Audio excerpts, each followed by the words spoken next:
Discover our collection of handcrafted candles. That's right, every product is thoughtfully created in small batches free from harmful toxins for mindful everyday indulgence. Our candles are hand-poured in coconut soy wax with natural wood wicks, offering a long-lasting burn and rich fragrances. Create a cozy, safe ambiance for your home with candles from Alley Rose Fragrances. First-time customers use the promo code InsideEdge20 to receive 20% off your order. AlleyRoseFragrances.com, proud sponsor of the Inside Edge Podcast Network.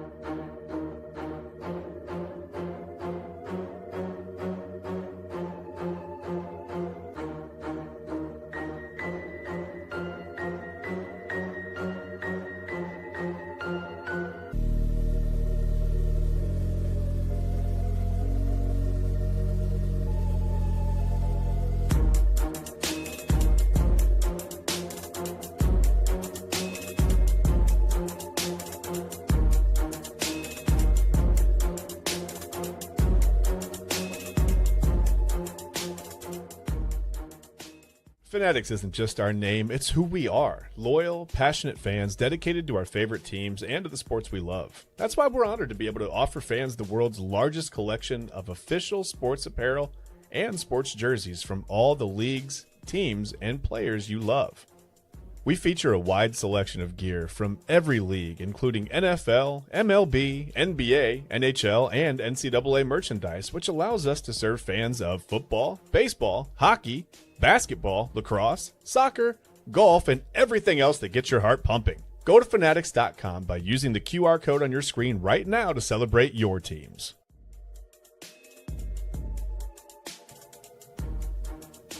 And welcome in, everybody, to another episode of Inside Edge Primetime here on the Inside Edge Network. Chad Bryan, to my right, your right.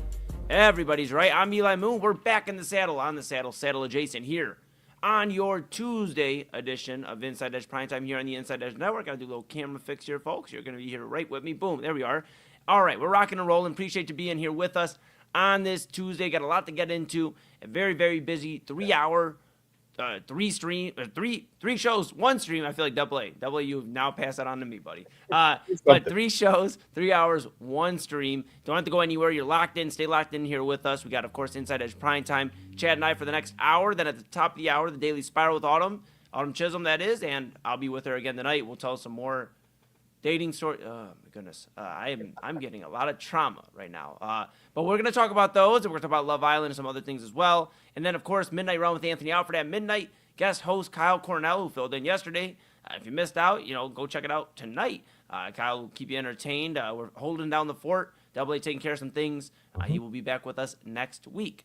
So with that being said, if it's your first time, hello. If you've been with us before, welcome back. Make sure you like, subscribe, follow at Inside Edge Net on all the socials, YouTube, X, Facebook, Instagram, TikTok, Twitch, all of that great stuff. Make sure you smash that notification bell so you know when we're going live. And, of course, you can stay locked in with all of our daily and weekly programming. Make sure you check out the website, InsideEdgeNetwork.com. Go read about your favorite personality, Chad Bryan, and then everybody else who does a great job weekly and daily across the Inside Edge Network. Go check out the partners page.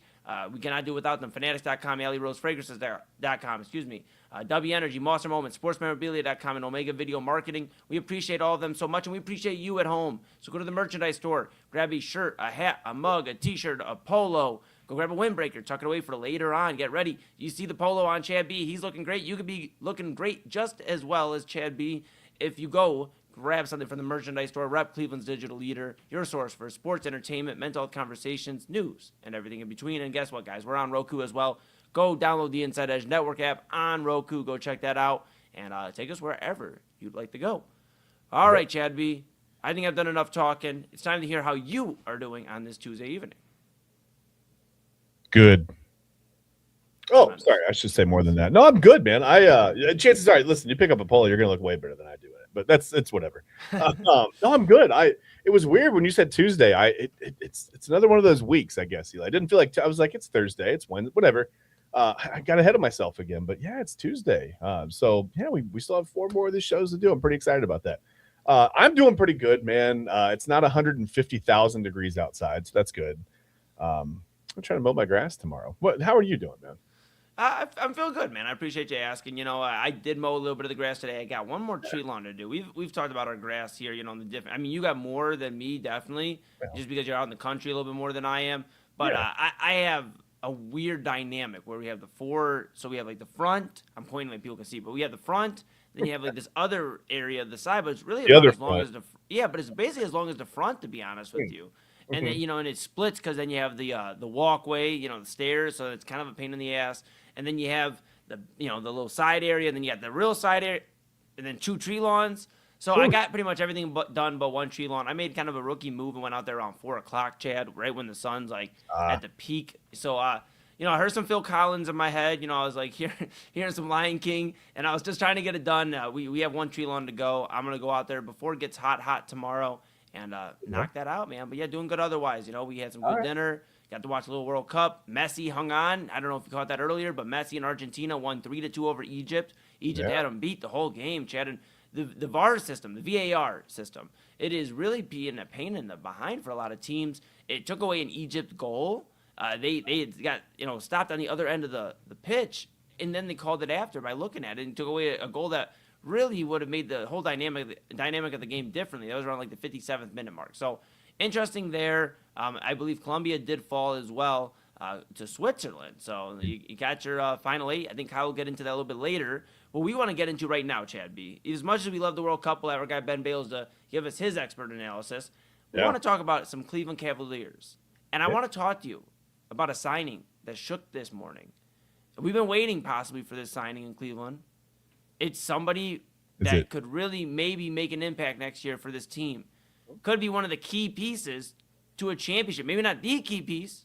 I give it away. But a key piece. It is Donovan Mitchell. He is agreeing upon a 4-year, $273 million maximum contract extension that includes a player option for the 2030-31 season and a full trade kicker that is per Shams Charania of ESPN. And, of course, that was told through CAA's co-head of basketball, Austin Brown. That told Shams, and Shams told us. And that's how we got the resource, the news, all of that. We heard it here this morning. Donovan Mitchell going to be with Cleveland for the foreseeable future. He is obviously going to be 30 not too long from now. So now he's going to be spending the mid-30s, it looks like, with the Cavaliers. What does this mean for the Cavaliers in terms of the Donovan Mitchell era? And do they know something that we don't know? Chad Bryant, what do you make of this signing for Spida? Well, they probably know a lot that we don't know. I guess it depends on the topic, but I'm going to keep it with and by the way, that's low to mid 30s. We're going to keep it weather friendly for our good friend Matt Wentz. We always want to keep it weather friendly. So, he'll spend his low to mid 30s, avoiding a freeze warning, I guess. I don't know. It could be one of those things. I doubt it's a sign and trade situation. 4 years, $273 million is a lot of capital to commit to a player like Mitchell. Guys, whatever, 6'2", whatever, 6'1", 6'2". I always think about those the NBA right now is like chock full of guys that are 6'7" to 6'9", 6'10", whatever, and kind of pretty versatile really for their size. But I mean, I don't know, man. Mitchell's been a really, really good player, a great regular season player, an okay postseason guy, right? He was pretty good for the Cavs this past postseason. We think he was mostly healthy. May have been battling some lower body stuff. It seems like that around April or May he's always got a calf, a quad, something going on. So, but yeah, 4 years, $273 million. I again so happy for the NBA and that TV deal. Man, guys are just making big money.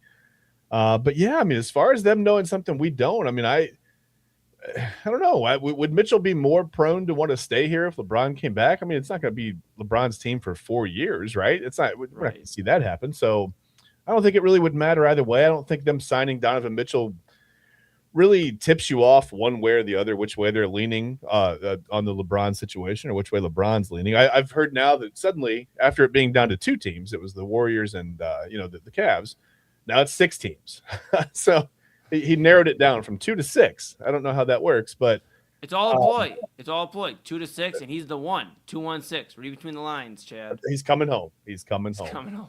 That's it. That's all. Listen, that actually sounds like a legit LeBron Easter egg to me. But I don't know. you commit this kind of money to your franchise players. I guess that makes it Donovan Mitchell's team, right, for the foreseeable, again, for his low to mid 30s. Yeah, you wonder, right? We've been talking about the salary cap, and with James Harden going to take a team-friendly deal based off what LeBron James does. Now you see this deal for Donovan. That's quite a lot of money, and he's earned it. I know the last playoff run leaves a lot of bad taste in our mouth, and including us, Chad. I mean, we've had some choice words for Donovan. He's deserved those choice words in terms of kind of not being the team leader. Hopefully, with this contract, by the end of it, he's emerged as a team leader that has led us to, a few NBA Finals berths and all that, but he's going to need some help. So obviously the Cavaliers knew that, okay, if we lock in Donovan, that's going to ensure we have a little bit of a run. I know everybody's been speculating, and this is also speculating if LeBron comes here, but everybody's been speculating this is LeBron's final season. Who's to say it is? And I know that's more than likely it's going to be. I'm not saying it won't be. Who's to say it will be, though? What if LeBron comes here or wherever he goes, has some success, wins a championship, and feels good? Like, who's to say he doesn't play another year? The guy's always wanted to make some sort of history, and right now the way he's playing and playing into his early, low to mid 40s, he is doing unthinkable things there. So I know it probably will be his last season, but this speaks to me that the Cavs know what their plan is. We just don't know it yet, and I think that's what's driving us and the local and the national media crazy, and fans all around the world driving them nuts. But I think there's a little bit of things to pay attention to. One, I don't know for certain if James Harden is coming back here. I know it seems like that's the likelihood, but with this move and now him being able to take a team-friendly deal, how much money are you going to have if you do bring LeBron in? If you do look to make another addition, I know they've been linked to names like DeMar DeRozan, who just got released by the Kings the other day. They've been linked to Jonathan Kuminga, who the Hawks didn't pick up his option, so now he's an unrestricted free agent. So there's a lot of guys out there, but you're going to have to pay them. That's the thing. They aren't going to play for free. So I don't know what your plan is. How are you going to be able to bring in a Kuminga or DeRozan? I mean, DeRozan may take something on a cheaper deal, but I see where his market's still out there where you can make some money. So it just makes me think, like, what exactly is their plan? One thing's for certain, though. Take away the Harden stuff, the DeRozan stuff, the Kuminga stuff. They'll figure all that out. Whether how that lines up, we'll figure it out. And it may be somebody that we aren't expecting. I know I laid out the Jason Tatum, long shot, but it is out there, depending what they want to do with the rest of the team, the rest of the makeup. And then, of course, you have Anthony Davis. I know the Wizards have been iffy to want to trade him, but guess what? Sometimes if you just keep asking enough, sometimes the team will just end up doing it, realizing there's not a future with that player. So those are all in the wings, waiting in the wings, but it really comes down to one person, one guy, and it's LeBron James. I think this signing today ensures that the Cavaliers are getting LeBron James because I think they talked to Donovan Mitchell. Once they got a look, because now this is the first day he was able to sign this contract, if I'm not mistaken. And he's in the position where he's probably talking to Dan Gilbert, talking to Kobe Altman, talking to these guys about, hey, what's the plan? Like, are we getting LeBron? And they're like, all right, dude, look, we know it seems a little rocky out there. He's already given us his commitment. We just need to ink you, and we got to go make a few of these moves he wants. And maybe as much as we're banging our heads, I've been trying to think about it today, Chad, as much as we're banging our heads against, the wall, the table, whatever you want to do, I mean, maybe, just maybe, LeBron's plan for the Cavaliers is still out there, and we're just not seeing it. I know that sounds crazy, because I feel crazy even saying that, because, if it's not Giannis, if it's not Jaylen Brown, if it's not going out and getting another big star, or maybe it is, what exactly is it? Is it bringing Draymond Green with them? He's a free agent. I know the Warriors are ensuring that he'll be back, but what if LeBron gets in his ear enough and brings him over to Cleveland, and then you have some flexibility in that front court to move off of Jared Allen, Evan Mobley, go get a star. There's a lot of things that Cavs can do, so I'm trying to be a little open-minded, but it all falls on if LeBron comes back here, and I think this signing today makes, in my opinion, if we're given a percentage, Chad, I would say 85% that LeBron comes back home. Okay, that's a passing grade. I as I look at the roster and look at the way the Cavs would be constructed, it's starting to feel like Jared Allen is going to be, and I'm very cautious to not make it sound like I'm saying Jared. By the way, I see a lot of comment sections. I'm like, you don't even know you're a player. Jarrett Allen. I really over enunciate that. Call him JA from now on. But yeah, I feel like he's looking more and more like he's going to be kind of the odd man out, right? Just for the way that the Cavs are going to run their offense for spacing purposes, just for a lot of things. It just kind of feels like Allen's on the way out, if LeBron comes back. The Lakers are pretty high on Kuminga. They're supposedly, going after Jonathan Kuminga. They'll probably sign him. I don't know. I mean, I don't know about DeMar DeRozan. I don't know where he's going to go. I don't know where.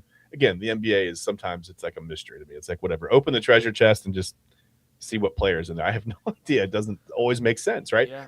With baseball, you can forecast a lot of trades. You can forecast free agent signings. And part of that is because there's only really, 7 teams in 5 cities that really have the money to do it. But it seems like, with the mid-level free agents, where they're going to go, right? There's a clear hole in a roster. There's a clear hole on whatever team and whatever dugout, whatever. And it makes sense for so-and-so to go wherever. And the NBA doesn't always work like that. It's like it's a little tricky. Yeah, it's like these guys are playing 2K. It's like, I've always wanted to play in Philly. Whatever. I'll see how I look in the 76ers uniform for like 3 weeks, and then I'll demand a trade. It's fine. Well, you know what? I'll tell you this. There's another report coming out. We got to go to break here in just a few minutes, but I'll tell you this. There's another report coming out. Kyrie Irving. There's an opportunity, whether they dangle out James Harden. I don't know why Dallas would necessarily be interested in that. Alongside Cooper Flagg and, that roster they're constructing there. I don't know why they would want James Harden. Maybe they'd want Jared Allen to, shore up the front court. I believe they still have Daniel Gafford there. So they have guys there that are strong. But, maybe the Cavs do look into that Kyrie route. Maybe, again, like these are – Could they do this? Could they do that? Could they really make that work? I think they could, man. I truly think it's more overblown out of proportion because, we love a good story, and sometimes those stories are true. But I don't think they're as mad at each other as everybody wants to make it out to be. I just think – it hasn't lined up for them to get back on the same team. Whether it's an asset here or the team's in contention, and why would Dallas move off of Kyrie when they're making their own finals push the 1 year with Luka and Kyrie? There's a lot of things to look into, Chad, but I can't say no to anything at this point in terms of like what the Cavaliers can or can't do or won't, will or won't do. Tonight, I'll be honest, maybe I'll have some more answers tomorrow, and usually I'm pretty sure. Tonight, I don't have too many answers. It really could be a matter of whether they go out and get Kyrie and James Harden's a chip or somebody else, and, along with Strus, give them some shooting in Dallas. You look at Jared Allen, you move off of him. You get Anthony Davis in here. I don't know. But one thing's for certain. The Cavaliers, to us, it appears they don't have a ton of options left by way of free agency, by way of they've already committed to most of these pieces. So who are they going to really move off of? There's a lot of things to be, in terms of up in the air, we're not sure about. But and maybe they have more options than we're thinking, is all I'm saying. Maybe they know something we don't know. And again, they do know something we don't know. But maybe they truly know something that can benefit this team that's going to happen sooner than we think. We talked about it. The latest LeBron James, just for those keeping track at home, the latest LeBron James has signed out of any of his decisions is July 11th, Chad. Today we're sitting at what? July 7th. So we're ranging around that time where he's made a decision around, I think, on this date once before. So we're almost at that time, pal. We'll see here soon. And I think there'll be a move either right after or right before. Well, the funny thing about sports is whatever happens, however it shakes out, we know that we'll never really know because the Cavs will say this was our plan all along. And we'll never have any idea about the behind-the-scenes stuff. So we'll never know. And our plan all along was to do Inside Edge Primetime when we did Thursday topics in January. And now look at us. Here we are. All right, folks. We are rocking and rolling. Inside Edge. We might sign Jonathan Kuminga. Who knows? Yes. You know what? He'd be a great addition. I heard he can run some producing gigs.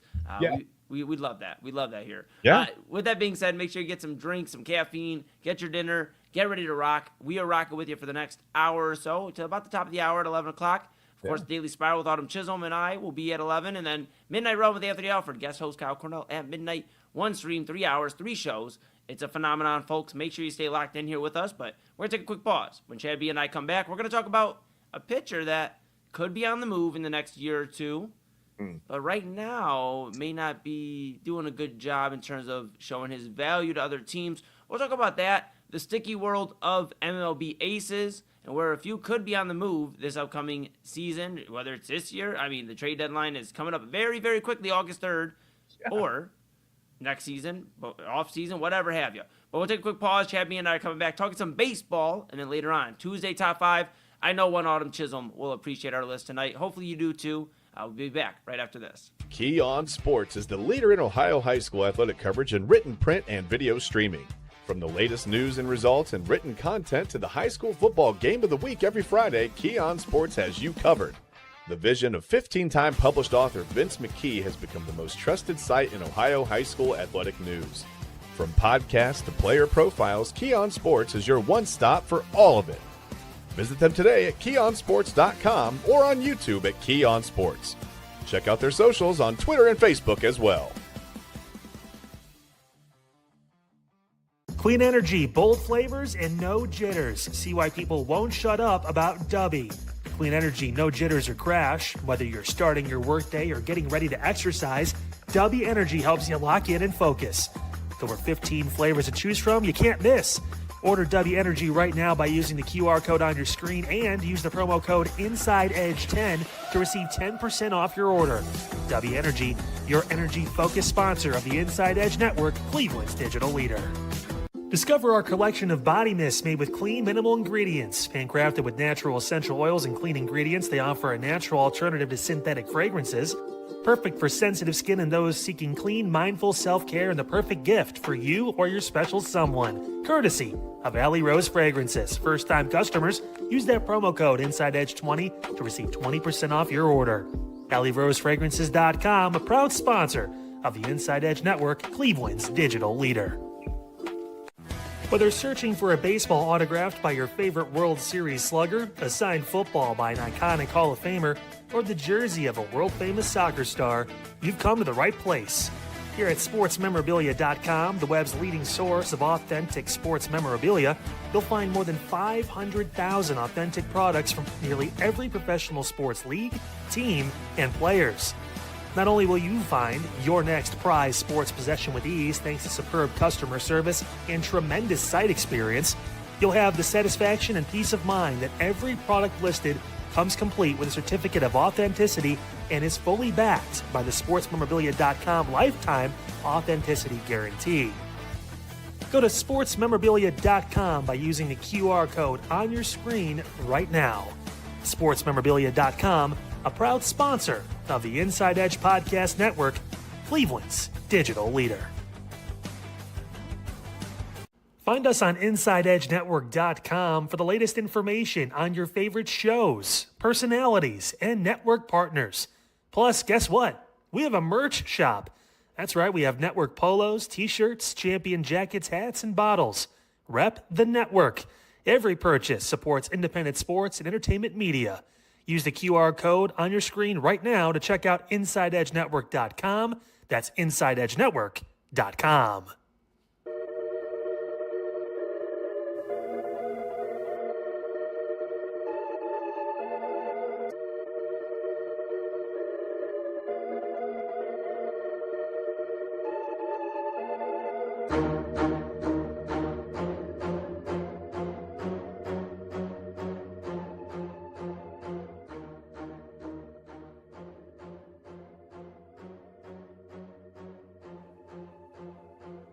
Welcome to the Inside Edge Network. This is Inside Edge Primetime with your hosts, Chad Bryan and the other guy. Okay, lady. Okay. All right. Welcome back, folks. Inside Edge Primetime here on the Inside Edge Network. I don't know who the other guy could be. What even was that? What even was that? I don't get me wrong. I like her style. I appreciate her. What even was that? You like her style, huh? I mean, what about her style did you like on that one? Well, I mean, I felt like she did a good job of accurately kind of, just portraying like the best part of the show, really. She got everything in there. Inside Edge Network. Yeah, give it a spin again. Maybe people are just tuning in. Maybe they missed it. Give it a spin one more time. Chad Bryan. Well, I don't know. I can't do it. She's got to do it on her own. I didn't do that. Welcome to the Inside Edge Network. This is Inside Edge Primetime with your hosts, Chad Bryan and the other guy. Yeah, that's everything. I mean, that is how. First off, I wanted to be clear that yes, we got involved in the fun as well. Obviously, Kyle had some fun last night. With his production, Double A's had some fun. We had some fun as well. Chad sent this to me the other day. I told him I don't know if we'll ever run this, and I said, what? Maybe she changed her mind. Maybe she made a new intro. Maybe we'll give it a spin tonight, and then that happened. So, which is funny. Other guys usually what I've been called on every double date I've been on. It's it's the cool dude and the other guy. So that's for the Daily Spiral. Save that. Yeah, we'll save that. But we know what we won't save is drawing your attention to like, subscribe, follow at Inside Edge Net on all the socials, YouTube, X, Facebook, Instagram, TikTok, and Twitch. If it's your first time, hello. If you've been here before, welcome back. We appreciate you so much. This is just another occurrence, a daily occurrence of craziness on the Inside Edge Primetime here with Chad B and I. But make sure you like, subscribe, follow Inside Edge Net. Check out InsideEdgeNetwork.com. Go read about your favorite personalities like Chad and I and everybody who does a great job weekly and daily across the network. Go over to our partners page. Cannot do without them. Fanatics.com, AlleyRoseFragrances.com, Monster Moments, SportsMemorabilia.com, W Energy and Omega Video Marketing. We appreciate them so much and cannot do it again without them. Can do it without you at home. So go grab something nice from the merchandise store: a hat, a shirt, a mug, a windbreaker, a polo like Chad B. Rep Cleveland's digital leader, your source for sports, entertainment, mental health conversations, news, and everything in between. And you can check out Unfiltered. That's 5 to 6 p.m. But you can also check out Unfiltered and all your favorite shows at Inside Edge Network app on Roku. Take us wherever you want to go. All right, Chad B. Baseball's in full swing. It is middle July almost. After this week, it'll be basically middle of July. We have the All-Star break coming up this week, pal. I believe the 13th is the Home Run Derby. Yeah. And so what? That would be, if I'm not mistaken, that would be this. Is it this upcoming weekend then? Goodness, my gracious. All my days are blended together. Yes, that would be next Monday. So next Monday. So Home Run Derby's coming up. All that great stuff. And we've been talking about pitchers here on Primetime. We talked about Tariq Skubal. At one point, could he be a Guardian? Could we make the move? I mean, we had hopes for a moment. He's probably going to end up in another big city. And then the other guy we've been kind of discussing from time to time is, of course, a Pirate. I'll hand it off to you in a moment. But he's somebody who could end up in a big city. But right now, not really helping his case, whether it's his current team, who the Pirates were catching a little bit of steam, not so much anymore, and maybe not a future there. But what's going on with Mr. Paul Skeens, Chad Ryan? Yeah, thanks, other guy. Listen, here's the thing with Paul Skeens. There's a lot of what happened. Maybe I misspoke. Maybe I missed something there. So there's a lot of concern about Paul Skeens. It's not just I don't know if you remember back that we talked about the opening day start against the Mets. He didn't make it out of the first inning, right? Whatever, it's opening day. You're not going to get. Maybe he's just a little amped up or whatever, right? Yeah. But there is some significant data over his last 15 or so starts that show a trend that's not so promising. And I'll just actually I'll pull it up here. It's his average four-seam fastball velocity. And you can see there he is in 2024, his rookie season. He's up around 99.5 at the beginning of the season. It kind of goes down to about 98.5, all the way down to 98.5. Really just embarrassing there. Yeah. Embarrassing velocity there. But no. In 2025, you see it's trending downward, and there's a couple little peaks and valleys, sure. But look in 2026, as he gets to his 70th and beyond start of his career, he's down below 97 miles per hour now, average velocity on the four-seam fastball. And you go, okay, well, no big deal, right? Well, it is a big deal. He hasn't hit triple digits once this season, Eli. He lived there in 2024 and 2025, hit triple digits a ton. And so, it's just, this is why teams like the Guardians and the Braves, just to use two examples that are near and dear to both me and the other guy. Sorry, Eli. It's my new favorite thing. Hey, you know what? I think it's better than Snake Boy. I think we'll take it. To be fair, yeah, probably a little better than Snake Boy, but we'll get to that another day. I should have put that in there. But yeah, this is why teams like the Braves and the Guardians don't go out and overspend on pitching, right? You're not going to see a team like the Guardians go sign a guy like this, an 8-year, $340 million contract for a guy, because look how quickly, and this is just average fastball velocity. And you go, well, okay, that's not a big deal because he's still getting people out, right? Well, let's look at the numbers. I mean, here are his numbers in 2024. And this is a little hard to see. You got the QR code up there. Trust me, his ERA is 1.96 for the 2024 season. You see 2025, there he is, 1.97 ERA, a bunch of strikeouts. This year, he's 6-8, which isn't a huge surprise. I get it. He pitches in Pittsburgh. The Pirates are awful defensively. Some of these numbers could be due to just, some pretty shoddy defense behind him. Let's be honest. But the 3.62 ERA, that's him, right? He's owning base 32nd in the league right now. He's just 9th in the league in strikeouts, 119, which, I mean, still pretty good numbers, but not Paul Skeens like. So the question is, right now, is Paul Skeens pitching through some kind of physical ailment? Does he have, arm fatigue or whatever? Some guys call it dead arm, Now we know that's typically more of a symptom of a torn labrum. It's not, we used to call it dead arm. It was just the arm went dead. It doesn't go dead for no reason. There's a reason it feels like that, right? Right. Or is he, and this is typical of pitchers, I'm not, ruling out the possibility that he's just trying to learn to pitch, and he's said as much, learn to pitch with a little bit less velocity, because what's the point of having the velo, right? If it's not there when you need it. So you're throwing 101, 102, 103 miles an hour in the first 3 or 4 innings, and then when you got to reach back and you really need it in the 8th inning, you're down to 99. Again, still pretty quick, but it makes a big difference. 99 to 103 is a huge, huge difference, Eli. Yeah. I mean, and I guess like that's what I'm left here wondering is he hasn't had any significant injuries in his MLB career. Like he hasn't had any season-ending injuries. Yeah, no. He hasn't missed like any time on the IL. If you pull it up, I'm looking at multiple sources. This is just Fox Sports right here. You go to pull up injuries and he doesn't have any, right? So I mean, you wonder if, to your point, he's pitching with physical ailment. What's exactly going on? Because sure, you can say the wear and tear, but you've seen guys that have pitched and not suffered many injuries throughout their career. Clayton Kershaw comes to mind, where he's been very durable for most of his career, and he didn't have a slump like this, especially early on. And it is fearsome. I know you have probably, I know some more information on this, but it's like a little fearsome because like him and Skubal, Skeens and Skubal are the two that are being discussed on going and getting big market money, whether it's the Yankees or the Dodgers or whoever it is, the Mets, and, somebody gets tricked into signing with the Mets again. I mean, there's just an opportunity for these guys to make some big money. Skubal already faced the elbow injury. I know he's back and pitching well again, but now you have that on your resume, or at least your injury history. And now Skeens, it's like, sure, you don't have the injury, but the record isn't pretty. The ERA is certainly not pretty. Sure, you're striking out a lot of guys, but it's just not good, Chad. And the Pirates, and I'll hand it back to you in a second, it's just the other thing is the Pirates aren't bad per se. I know they're bad defensively. They're 47 and 45, though. It's like they've had O'Neal Cruz on the IL. Connor Griffin just went the IL today. They have multiple guys on that offense that aren't playing right now. In fact, they're still 2 games above 500 in somewhat of a hunt in their current division in the Central. They're only, they're 11 games back. They're only 5.5 back of second place in the Chicago Cubs. So that's just, it's crazy to think that he's actually one of their weak links of this team right now.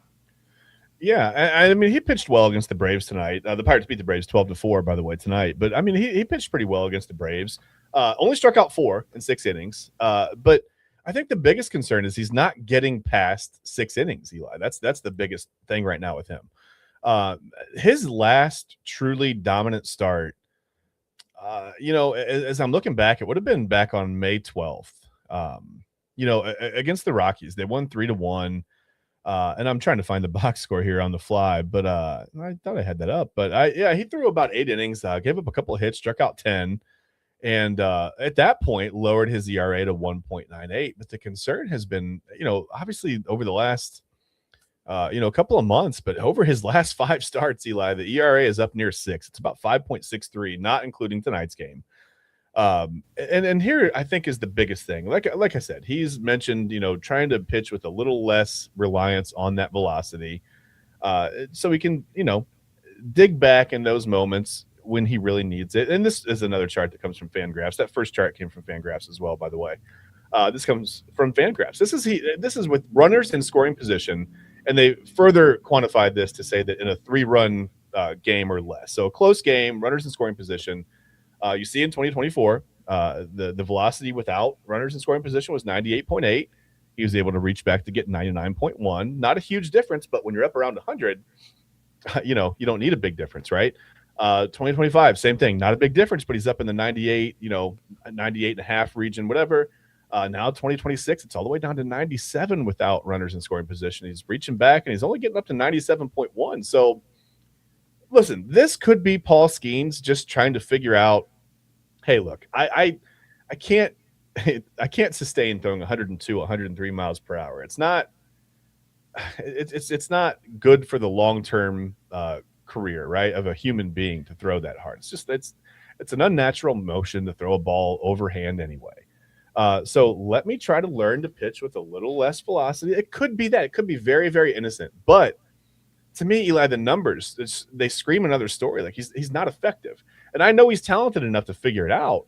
But to me, I mean, if you're struggling this badly, wouldn't you just lean on what got you there? Like, you know what? Okay. That's what I'm saying. Like, yeah, he's I'm going known hard, as he's a speedster. Like, that's what he's known as. He's known as blowing it past you, having a fastball that is off the charts. And sure, it's not Jacob Misiorowski from the Brewers right now, but it's somebody that can definitely fan, a bunch of guys with a heater. And it just we're not seeing that. Like, if this was a different pitcher, like, and I know Greg Maddux at the time could throw, but his game was like always being calculated with where the pitch placement was and using his off-speed pitch. And, there have been guys that have succeeded like that, but Paul Skeens, his claim to fame thus far is being a speedster, a guy who can throw in a mean fastball, can mix it up from time to time, but is going to blow past you. And I don't know, it's pretty dangerous, and I know Misiorowski's a little behind him in terms of, tenure in MLB, but he'll be a guy, I know he's in Milwaukee right now. He's a guy that'll be discussed by the big markets here soon because of how fast he can throw.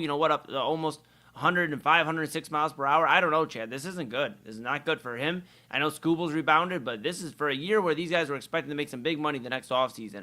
Not great. Not great. Yeah, and Skeens had a couple of years left on that contract. I mean, he's got a little bit of time, but just the mere suspicion, right, of arm trouble. That's probably 50 to 60, maybe 70 million off of that contract, even though it's 2 or 3 years from now, unless he can rebound. Listen, if he comes back and he's getting people out at the clip that he was in 2024 and 2025, and he's the average velocity is back up to 98 and a half. He's in that range, and he's got the ERA back down around 2. He doesn't have to have a sub-2 ERA for his whole career. That was a ridiculous first 2 years. And there's also something to be said for, the league just kind of having some film on the guy, right? You see his tendencies. And I'm not going to get into all this on this episode. We could break it down further on another episode if you really want to, but he's not really locating his pitches as well either. His sinker, right. He throws that sinking fastball off of the four-seam fastball, right? It's tunneled very well. It looks the same coming out. And then it just it falls off the table a little bit on you, right? Kind of, Yes. if you're a left-handed hitter, it's going to break down and away from you. Very, very hard to hit. But he's thrown that pitch, just really predominantly over the middle of the plate, in the middle of the zone. He had his first 2 seasons in the big leagues. He'd located it very, very well at the bottom, right-hand corner of the strike zone. He was down there pretty consistently, but now, like I said, he's up, above the knees and kind of the mid quad range, middle of the zone. That's not going to get it done in the major leagues. You can throw 120 miles an hour. That's not going to get it done in the major leagues. No, it isn't. So it's everything. It's a little bit of everything. It's the lack of velocity. It's the drop in command. It's the meteoric rise in ERA. I mean, like I said, over his last 5 or 6 starts or so, he's up around a 6 ERA, which is, that's the first time he's looked human since he's been in the major leagues, and that's okay. I mean, all pitchers are going to go through stretches where they're not throwing well, but it's just all the data together. When you put it all there and lay it out and look at everything together, it's a little concerning for Skeens, Yeah, and my final point on this, Chad, is basically right now with Skeens. I know Steven Strasburg got a World Series. He had the rebound and everything like that. He was able to bounce back, and he'll be discussed in terms of Hall of Fame. I don't think he gets there just because of the injuries and the spottiness at times. But that's where my mind goes to. Somebody that came into the league blowing the brakes off of batters, just completely throwing it past them and then slowing down pretty quickly. And then injuries came into play. You don't want to see that for Skeens, but that's kind of where my mind goes. And it brings, and then this is my final point, because I know we got to go break here in a moment. My final point is, you bring it to baseball where there's so many heaters in terms of pitchers, throwing a fastball right by you. Where is the fun in finding the Greg Maddux of the world? You don't see many guys that just specialize in pitch placement anymore and throwing the off speed and living on the off speed ball and living off those types of pitching prowess. You don't see that very often. I know the game's different. I know guys can mash the ball 446 feet, even if you're Gabriel Arias the other day. I understand you can do that, but there's still something to be said about that. So kind of keep an eye on all that, Chad B. I know we could talk baseball all night, and we'll have to revisit some guys in terms of this season. I'd like to take a look at, on the batting side, Alvarez. He's had a very interesting year and surprising compared to other years. So maybe we'll do that tomorrow. Take a look at a guy that is doing well, even though he's a Astro, and We don't like those guys. But it's all right. We'll take a look at that maybe tomorrow. Chad B and I, we got to get the break here. But yes, keep an eye on Paul Skeens. Chad did some excellent breakdown there. Hope you enjoyed it. And he has a little bit of experience, obviously, with pitching. So I definitely listen to Chad B when it comes to that. There's something to keep an eye on with Paul Skeens. We'll keep an eye on them. And you know what also helps, Chad? If the Pirates get into the playoffs, we'll at least get a little bit more of a history on how he performs in big games. So yeah, keep an eye on all that as well. We're going to take a quick pause for the cause. When we come back, it is time here on Inside Edge Primetime for our Tuesday Top 5, a very fun one. We are excited to deliver it to you. And, of course, at the top of the hour, the Daily Spiral with Autumn Chisholm. I'll be with her. But we'll be right back here on Inside Edge Primetime. That's Chad B. To my right, your right, everybody's right. I'm Eli Moon. Sometimes they call me the other guy. Sometimes they call me Snake Boy. Just don't call me late for dinner. But we're back on the Inside Edge Network right after this. Fanatics isn't just our name, it's who we are. Loyal, passionate fans dedicated to our favorite teams and to the sports we love. That's why we're honored to be able to offer fans the world's largest collection of official sports apparel and sports jerseys from all leagues, teams, and players you love. We feature a wide selection of gear from every league, including the NFL, MLB, NBA, NHL, and NCAA merchandise, which allows us to serve fans of football, baseball, hockey, basketball, lacrosse, soccer, golf, and, well, everything else that gets your heart pumping. Go to fanatics.com by using the QR code on your screen right now to celebrate your teams. That's fanatics.com, a proud sponsor of the Inside Edge Network, Cleveland's digital leader.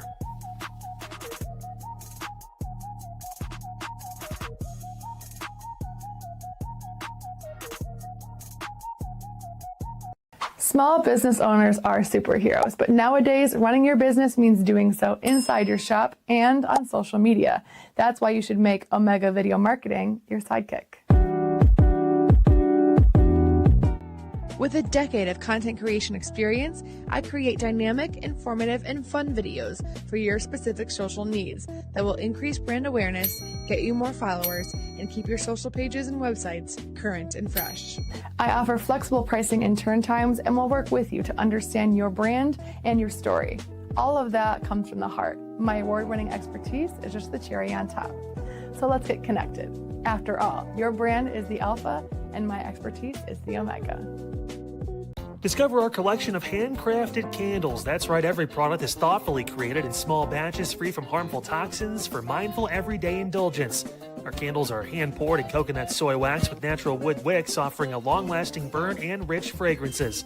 Create a cozy, safe ambiance for your home with candles from Alley Rose Fragrances. First-time customers use the promo code InsideEdge20 to receive 20% off your order. AlleyRoseFragrances.com, proud sponsor of the Inside Edge Podcast Network. Mosser Moments Photography is a husband and wife wedding photography team based in Cleveland, owned and operated by Inside Edge Network's very own Ryan Mosser and his wife Hallie.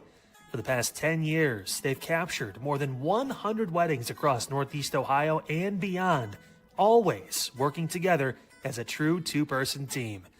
Their style centers on authentic, emotional storytelling, documenting the real moments between two people in love and creating images that feel natural, comfortable, and true to the couple.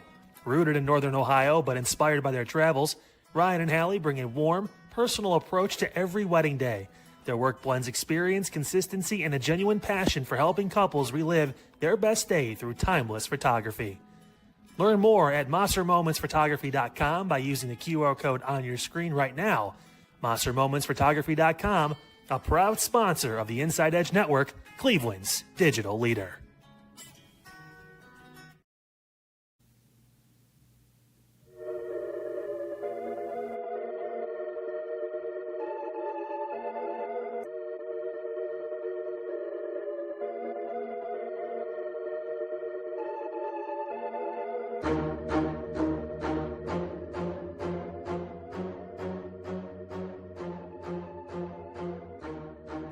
I don't know about you guys, but sometimes I get Journey stuck in my head, and I just start thinking of Journey. And you know what?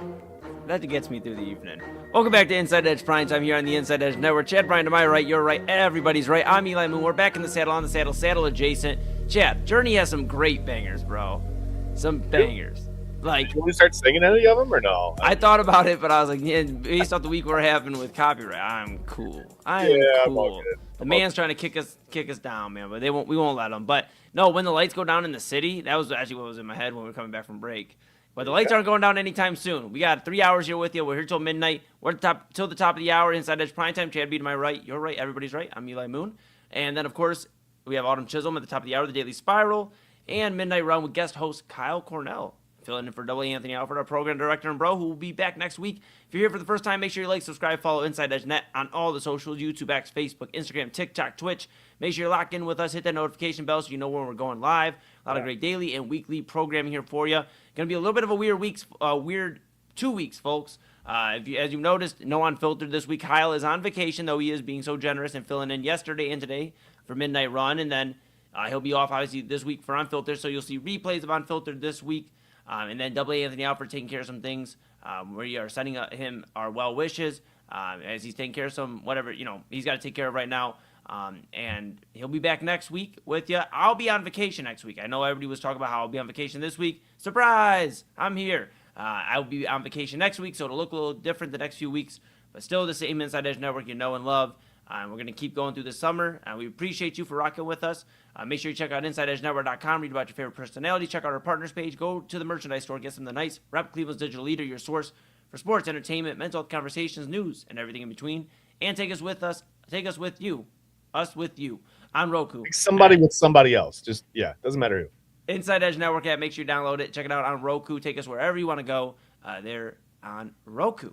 Yeah. All right, Chad B, you know what time it is. It's one of our favorite times of Tuesday. Yes. You know what Yes, it is Tuesday. That means it's almost the end of the show. And that means it's time for the Tuesday top 5. This is a fun one, right? We're going to bring up there it is. I was trying to think, I'm like, what's relevant right now? What could top 5 places LeBron has signed in free agent? No, he hasn't done that 5 times yet. Couldn't do that. Okay. Top 5 LeBron specials to announce it. No, that didn't work either, right? Top 5 years on Donovan Mitchell's extent. No, that was only 4 years. That didn't make sense. Okay. So I thought, we like to talk about a certain thing on this 3 hour. What do we call it? Megatron? No, phenomenon, not for Megatron. Yeah, phenomenon. The phenomenon. Megatron. That sounds like the Lions fans that wanted Megatron to get out of retirement. Right. So we like to talk about Love Island. It always ends up coming up in at least one of the shows, if not sometimes all 3 a little bit. Well, tonight it's going to make an appearance at least in 2 of them. I know that for sure because we're going to talk about the top 5 worst Love Island contestants. Man, this was a this was a crowded room, Eli. And we had talked about it. You and I talked about it a little bit before. I'm going to be honest with you. I made a little bit of a change. I may surprise you. I don't know if I'm not ready. I've already had enough change last month. I don't know if I'm ready for more. Well, okay. Ready. Keep the change. Right. Here we go. I'm just going to I'm going to officially welcome you to our countdown of the top 5 worst Love Island USA Season 8 contestants. These are some of the Islanders who proved that abs can be sculpted, but personalities can't. Whether they were starting drama for absolutely no reason, making decisions that had viewers maybe yelling at their TV. I don't know if you yelled at your TV or not. I didn't get that into it, or treating loyalty like it was an optional side quest. These 5 or so, maybe there's a tie. We don't know. We'll find out in a minute. These people kept America united, mostly in frustration. To be fair, they all found a way to leave a lasting impression so far. Unfortunately for them, it was the kind that comes with thousands of angry tweets, eye rolls, and someone shouting, "Send them home!" So let's just count down the top 5 or so contestants who somehow made this look, maybe just getting dumped, look like the best possible outcome. So I'll be honest with you. At number 5, Eli, we have a tie. Oh my God! Already controversy. Okay. There's a tie. These are 2 of the listen. It's Gall and Corbin for me. Okay. I think they should just have one name, Gal Corbin. Gal Corbin. I'm for that actually. That's they're the same, but just a little bit different. Corbin walked into the villa with the confidence of a guy who he thought he was about to change the way Love Island worked. Right. Instead, he's had the screen time of a background extra in his own story, a little robotic. Right. Every conversation started like it was about to be legendary and somehow just kind of ended up with everyone forgetting he was even really there. He was actually so forgettable. I think if you asked the Villa to play a game of never have I ever thought about Corbin, everyone would just stay seated. They wouldn't do anything. They didn't even know who he was. I think the biggest connection he made all season, maybe we'll find out, might be with the exit door. We'll see. And then Gall can turn a simple good morning into a 2-hour relationship summit. I feel like every conversation was like a hostage negotiation. It felt I was in physical pain. Like I just wanted it to end. Like a gallstone. Yeah, it was awful. It sounds like that. I should have wrote that. So many mixed signals. You think he was directing traffic at an airport? I don't know what he was doing. At some point, I'm sure the producers were probably just checking to see if there was like an eject button right on the seat. Like, just get him out of here, man. So Gall and Corbin are my number 5. They tied for my number 5 worst Love Island contestants, Eli. I mean, I'd like to see Corbin a little higher on this list. So I'm a little concerned how we're about to slander possibly one of my favorites. But, No. We're okay. We're looking all right so far. We're looking all right. You know, this is why AI calls you the other guy, Eli. That's why. Oh, you better chill. You better watch it, buddy. You better watch it. All right. Well, let's move on to number 4 before we get in a fight and have to end the show early. Yeah, they're going to kick us off, Love Island. They're gonna be like, Right. Yeah, something's going to happen here. Number 4, there's no real. It's Kenzie, man. Kenzie made so many questionable decisions, Eli. I think the Villa should have started requiring a helmet before every recoupling. She ignored every red flag, right? Then she'd defend the guy anyway.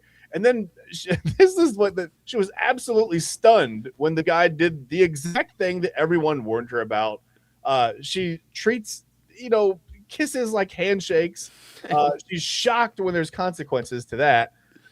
And watching her trust her instincts, even though she gave out really good advice to a lot of the other girls, watching her trust her instincts was kind of like someone using someone use a magic 8-ball. Sorry, as a therapist a little bit. So it's Kenzie. Kenzie's my number 4. Yeah, she's got some problems. She like you said gives really good advice. She just doesn't take her own. I know of people like that, in my life that have given out some of this most strong advice, and you're like, wow, but why don't you ever listen to your own? And that's Kenzie. I mean, she's kind of just. I don't know how to explain this other than like bird. She's got kind of bird brain. Like she doesn't. She's got everything you would expect in terms of a Love Island contestant, but she just gets in her own way, and her choices of couples, for her is really bad.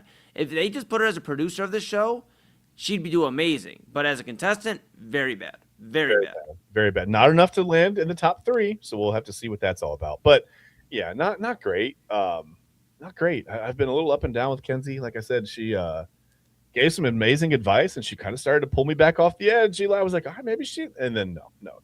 Then she said she was treating kisses like handshakes. And by the way, that sounds like a really bad T-shirt. It's treating kisses. It's also how you get mono. 1980. Yeah, that's a good way to get mono, by the way. Great way to get mono, actually. Maybe that's what she's shooting for. She wants to go home. Anyway, number 3, and he probably should even be higher, but I'll tell you why he's not. Number 3. Oh my God, bro! Are you? No way. Okay, all right, go ahead. He talks like every sentence is going to end up on a motivational poster. Like what? It drives me crazy. Anyway, he spent 10 minutes exploiting how honest he was, while really kind of. I mean, I got to give him this: expertly avoiding the actual question. If dodging accountability burned calories, Eli, he'd probably leave the Villa looking like a Marvel superhero, right? Just like speaking of sculpted abs. Number 3 is KC. This guy's the worst, man. I disagree so much with you on this. He is not the worst. He has been open and honest for the most part. Not entirely, but he stood on business, Chad, a majority of the show. Okay. I mean, yes, I get the Villa stuff. I get it. Okay, he went to Casa Amor. He fell in love with TT. Comes back. TT's got him in a diaper because now, he's her baby. I mean, I get it. There's some things there, but man, dude, he's trying his best, and he stood on business majority of the show. He's known how to stay out of the spotlight when it gets too hot. I think he's going to the finale, man. I think KC, get used to KC. He's probably going to win this show. I mean, there's a real strong possibility. Chad, I haven't disagreed with you on a list in a long time. I think I would put Gale and Corbin, that combo, above KC. I really would. I'd swap them 3 and 5 right here. I actually am open to that. That's not bad, really. I mean, to be honest with you. And I'll give you where he's open and honest about his treachery. Yeah, I mean, I'll give you that. But the point is, he's treacherous, right? Like that's the thing. That's fair. And maybe that's why he's not number 2 or number 1. Maybe number 2 and number 1. Maybe it was more about the main course of treachery with a huge side dish, a double order of dishonesty. We'll have to see. Because number 2 for me, man, was Zach, right? Yeah. I mean, you go the accent out there, and he's always saying so innocent. Oh, I love the accent, but he's lying with again, and he's not even openly lying. That's the biggest thing. Like you said, KC was open and honest, but Zach fell in love, honestly. And okay, to get back to KC for 1 minute, for me, it was the Casa Amor episode where he treated it like he was an amateur proctologist. Anyway, let's move on. Zach fell in love so often, he probably should have been paying property taxes on the villa, right? Every new bombshell, he would act like he just discovered his soulmate and then change his mind before the next commercial break. Even GPS was like, recalculating. You know what I mean? With that accent. So it's Zach. Number 2 is Zach for me.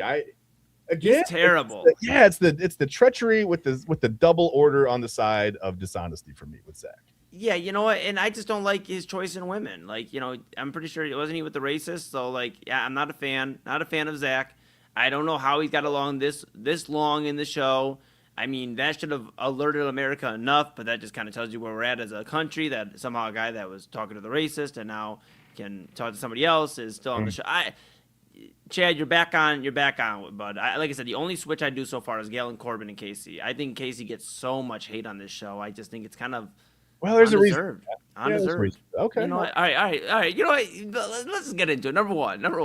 We're not the worst. Like, we shouldn't be mad about this. They're the worst. They are the worst. I feel it. Yeah, they're the worst. Number 1 for me, I think it's pretty obvious where I'm headed with this. We talked about dishonesty.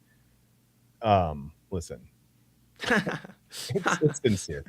Sincere is proof that parents should not tempt fate with baby names, right? I mean, every time this guy promised he was keeping it 100, viewers immediately started checking to see where their wallets were. Like, I felt like I was getting pickpocketed. Yeah, where's my 100? Shit. I'm getting pickpocketed by this guy. He's doing my TV screen, got my wallet. He spent the season making loyalty sound like it was a software update. Everyone kept hearing about it, but nobody ever actually got it. And if self-awareness were coupled up in the villa, it definitely wasn't with sincere Eli. So he's number 1 on my worst Love Island contestants Tuesday top 5. He's sinister, man. He's such a punk. He's such a punk, man. You know what? He gives a bad rep to people that literally are just trying to, this show is not. Look, if you're looking for real love, this show is not where you should go. If you have trauma issues, not chock full of dating advice. I can tell you that. Do not go here if you have trauma issues. I think that's the one thing holding me back from filling out the 85 questionnaire. Speaking of trauma issues, I'm going to bring myself back on the screen along with you. Oh my God, trauma! I'm kidding. No kidding. But yeah, I mean, I don't know, man. There's some bad people on this show. Yeah. Casey's not the worst. Top 3 is kind of crazy. That's all. That's all. He's pretty bad. But listen, I mean, treating kisses like handshakes is pretty bad, but to me, I don't know. Again, I've learned a lot of lessons not what to do. Like, if I go out on a date next, I'm not going to treat a kiss like a handshake. Yeah, don't do that. Don't just kiss a random girl to see if there's a spark. Don't do that. I'm not going to say I forgot the question. Like, I don't want to drop the F-bomb. I know the Brian household's listening, so I try to be courteous. And that's it. Well, hopefully all the ones that can't hear those words are in bed now. I'll have to check on that. But. Yeah. they're actively watching the TV right now. That's why my uncle he was watching his mouth. No, all right, that's gonna do it, Chad. We gotta pay rent. Yeah, we gotta get it. Wow. Damn. Okay. Nice. I still smooth. Okay. All right. Yeah, I'm looking fresh, bro. I'm not gonna lie. All right, you're looking pretty good too. Yeah, the red really helps the black. Your entire outfit. Yeah. Right. I feel like I'm like.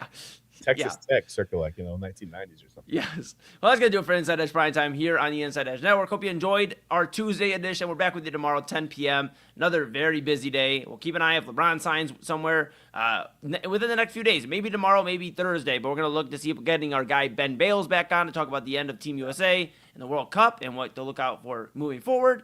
And so much more. But we appreciate you so much. Yes. That's going to do it for us. At the top of the hour, it's time for the Daily Spiral with your favorite, Autumn Chisholm. And I'll be with her, and we will talk about traumatic dating stories, Love Island, a whole lot more.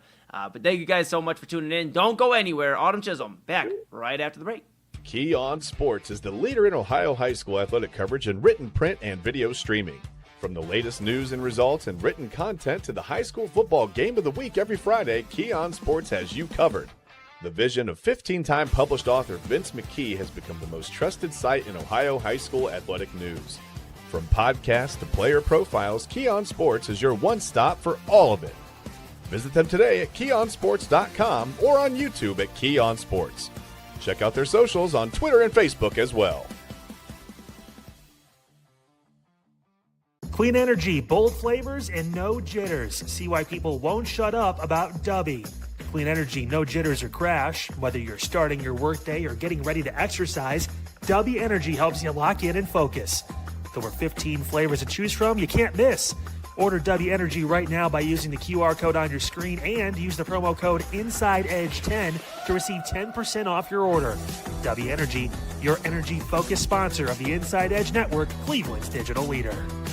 Discover our collection of body mists made with clean, minimal ingredients. Handcrafted with natural essential oils and clean ingredients, they offer a natural alternative to synthetic fragrances. Perfect for sensitive skin and those seeking clean, mindful self-care, and the perfect gift for you or your special someone. Courtesy of Alley Rose Fragrances. First-time customers, use that promo code InsideEdge20 to receive 20% off your order. AlleyRoseFragrances.com, a proud sponsor of the Inside Edge Network, Cleveland's digital leader. Whether searching for a baseball autographed by your favorite World Series slugger, a signed football by an iconic Hall of Famer, or the jersey of a world-famous soccer star, you've come to the right place. Here at SportsMemorabilia.com, the web's leading source of authentic sports memorabilia, you'll find more than 500,000 authentic products from nearly every professional sports league, team, and players. Not only will you find your next prized sports possession with ease thanks to superb customer service and tremendous site experience, you'll have the satisfaction and peace of mind that every product listed comes complete with a certificate of authenticity and is fully backed by the SportsMemorabilia.com lifetime authenticity guarantee. Go to SportsMemorabilia.com by using the QR code on your screen right now. SportsMemorabilia.com, a proud sponsor of the Inside Edge Podcast Network, Cleveland's digital leader. Find us on InsideEdgeNetwork.com for the latest information on your favorite shows, personalities, and network partners. Plus, guess what? We have a merch shop. That's right, we have network polos, t-shirts, champion jackets, hats, and bottles. Rep the network. Every purchase supports independent sports and entertainment media. Use the QR code on your screen right now to check out InsideEdgeNetwork.com. That's InsideEdgeNetwork.com.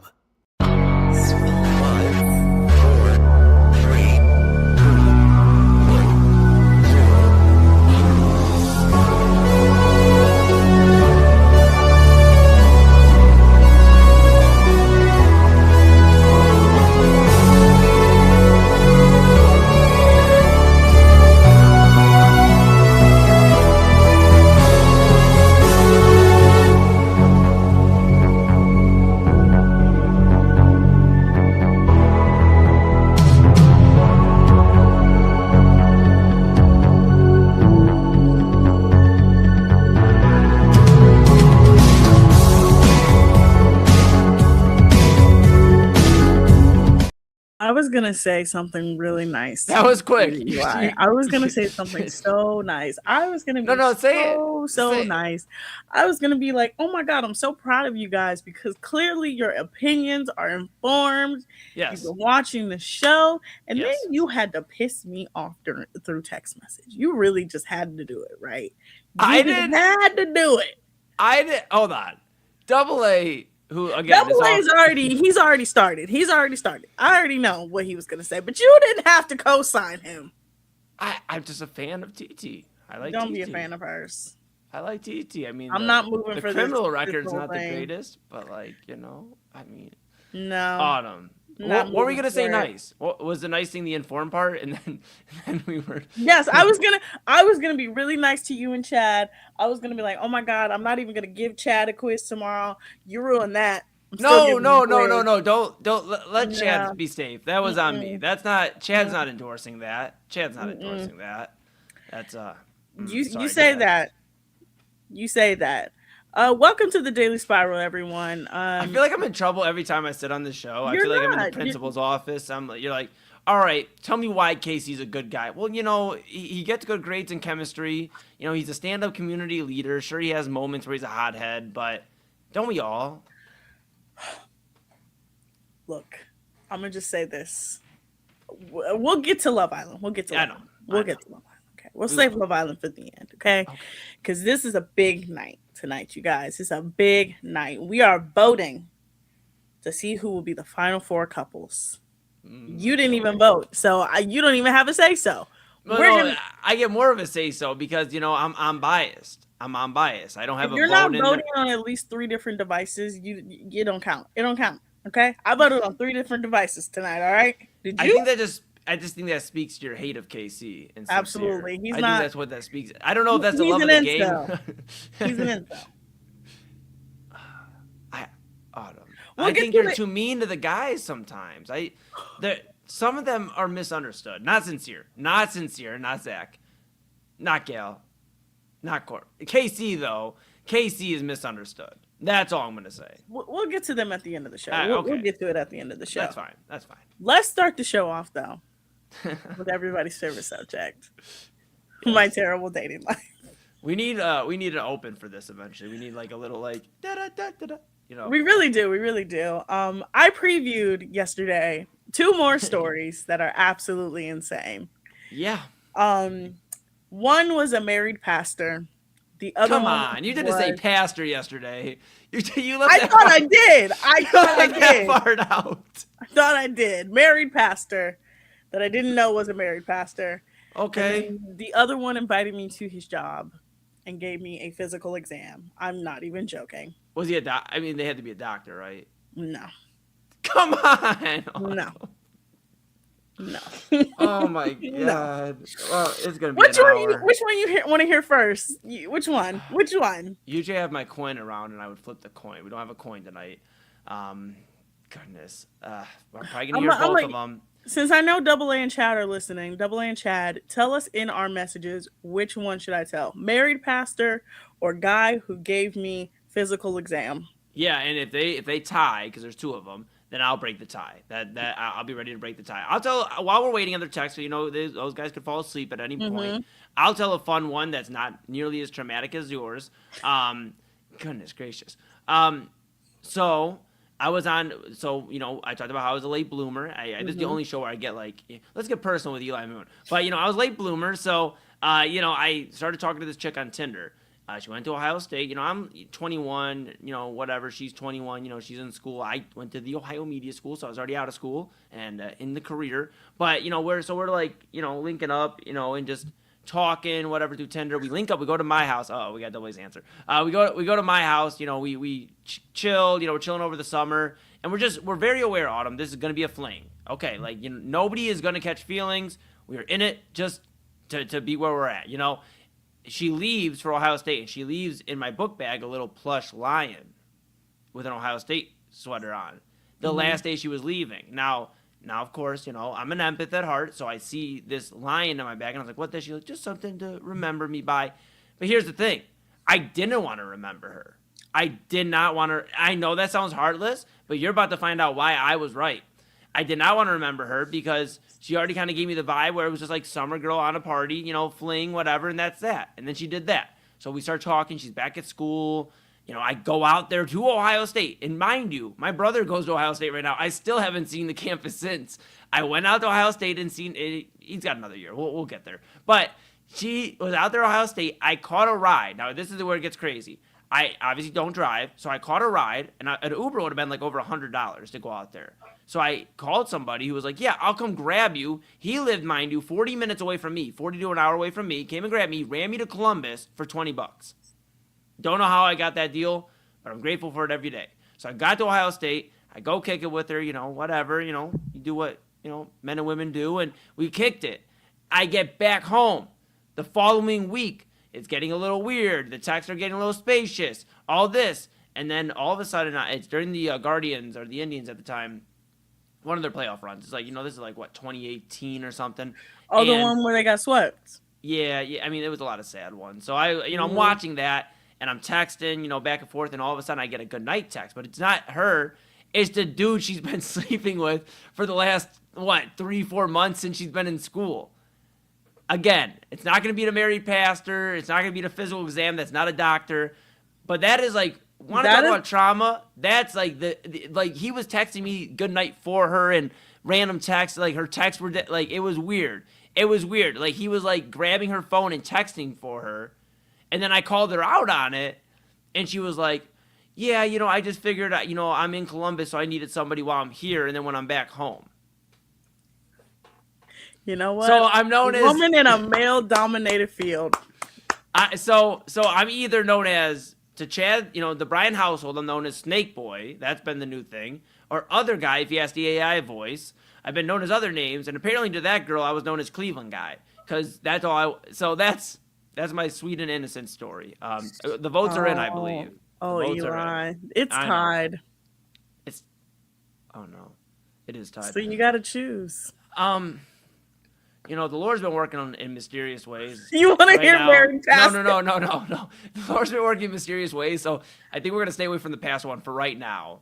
I'm confused how somebody asked you for a physical exam, and they're not a doctor, a nurse, a phlebotomist, they're not in the medical field. Is that? Yes, in the medical field, in EMT. Okay, so that's okay, so I have to explain this. Okay, so I met this man on Hinge. By the way, every man that I met on Hinge, insane, fully crazy. That's what I stay. Look. None of them are normal. Fully crazy. Yeah. I do Tinder. I don't do them right now because love's crazy. But I do Tinder and I do Bumble. Those are like the only two I do. Everybody's like, try this one, try that one. No. Look, I've been on all of them. Okay, I've been on the League. I League? applied for Raya. Raya. Yeah, Raya is the one where you got to get a recommendation and you have to have a certain amount of followers. Like it's the celebrity dating app. Like, yeah. Oh, are you a celebrity? No, not even close. But I did have a friend who got in, and she's not a celebrity, and she ended up having a boyfriend. And her boyfriend was like, "You should still do it to see who's actually on there." But okay, so I met this man on Hinge, right? Okay. We're talking, and he seems normal. He was the most normal person I had met on that app ever. Still, to this day, one of the most normal. Okay. And he was just like, it was just weird. It was weird. He would just, it was weird. But this day, he kept being like, you should come see me at work. I'm like, huh? You should come visit me at work. I'm like, what do you do for work? He's like, I work as like a health tech in a factory. I'm like, huh? Okay. I should come see you for work. I'm like, what is going on? So my dumb self goes to his job. Oh, no. Because he kept begging me. And I was like, you know what? I'm going to go see what this is about. Oh, no. Okay. This is prefrontal lobe forming, right? Never met this man. I pull up. I'm not dressed looking like I'm in a factory. I have to sign in, give my ID, get my photo taken, like a whole thing. He has to come get me. He comes get me. And like he's showing me around his office. And I'm like, this is so weird. I'm like, this is the weirdest thing I've ever done. This is your first time meeting him? It's the first time meeting him. Right? Okay. So we're walking around. He shows me his office. He literally gives me a physical exam. Stop. But why? I mean, because he worked in the medical part. So yeah, but that's not why he gave the fit. Come on. He took my blood pressure. Mm-hmm. He gave me an eye exam. Yeah. He monitored my heart. Yeah. It was, and I'm just sitting here in this man's office being like, this is so weird. We didn't kiss, nothing. Literally, I have not seen this man till this day. So you just let him do a physical exam on you, left, and that was it? And that was it. And then everything came out. Everything was cool though, right? No. This story does not end like that. Of course, it can't. It's my life. God. No. So he goes, yeah, let's hang out on Monday. Let's go work out because he was living in Ohio City. I was like, oh yeah, like we can go work out together. Okay. But I promise you, I had looked high and low on social media for this man. I'm like, he doesn't have social media. Like it was great. Okay. Beautiful. I found his Instagram. I was like, oh my God. Okay. Oh no. I go this is the thing. I told you I'm the FBI, right? All my friends, if you need to find something, I'm the girl you go to. Yeah. I'm looking through his posts. I'm like, oh, like he's cute. He's cute. I see this girl. I'm like, she's like, oh, my man's so fine. I'm like, huh? I click on her page. I find her name. I put it in Facebook. Find her Facebook. And it says in big bold letters, in a relationship with this man that I just went to his job with. I don't know if he found out that I knew he had a girlfriend, but he literally stopped talking to me that same weekend. Never hung out ever again. Do you think he wanted a throuple? No. I'm just saying. I mean, he was just a cheater. He was just a cheater. All right. And then, but like, how does it? Autumn, I'm sorry to interrupt, but I before we move on any further, why isn't throupling cheating? Because the throuple, okay, so I don't even want to explain throupling, but throupling is like that all three people in the relationship are aware that they're in a relationship with each other. And that if they want to have relationships outside of this, they talk about it with each other. So as long as all parties know, it's not cheating. Mm-hmm. But the moment it's not cheating. Okay, so that's the big okay, I just it's so crazy. But I'm telling you, we're gonna live in a world where people are literally gonna be dating married to 10 people at once. I'm telling you, in the next 5 years. That's polygamy. That's polygamy. But like, I feel like that's gonna be more of the way. Like we see so many people. I disagree. We have seen so much more of it in the last 5 years because people are hoes. If a man, no, he did not do a blood draw. He did not. That was the only thing I didn't get done. But everything else, literally, he literally did the eye exam and was like, "Girl, you can't see." I'm like, "I know." Like, you telling me I can't see? I know this. But no, like, I can't see. I can see past your bullshit. Yeah, I'm like, I haven't hung out with him, but he watches my TikToks. At one point, oh my God, this is the funniest. No, this was the funniest thing. This right here was the funniest thing.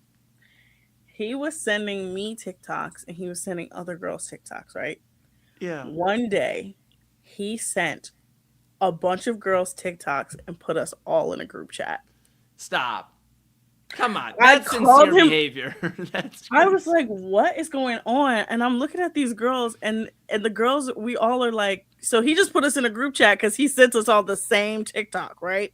He didn't know to do it separately? No, you're supposed to do it. Yes, you're supposed to hit send separately. He put us all in a group chat together. We're all like, we all leave the group chat. I confront him. I'm like, why would you send it? He was like, 2 of those girls are from my job. I'm like, bro, I'm not stupid.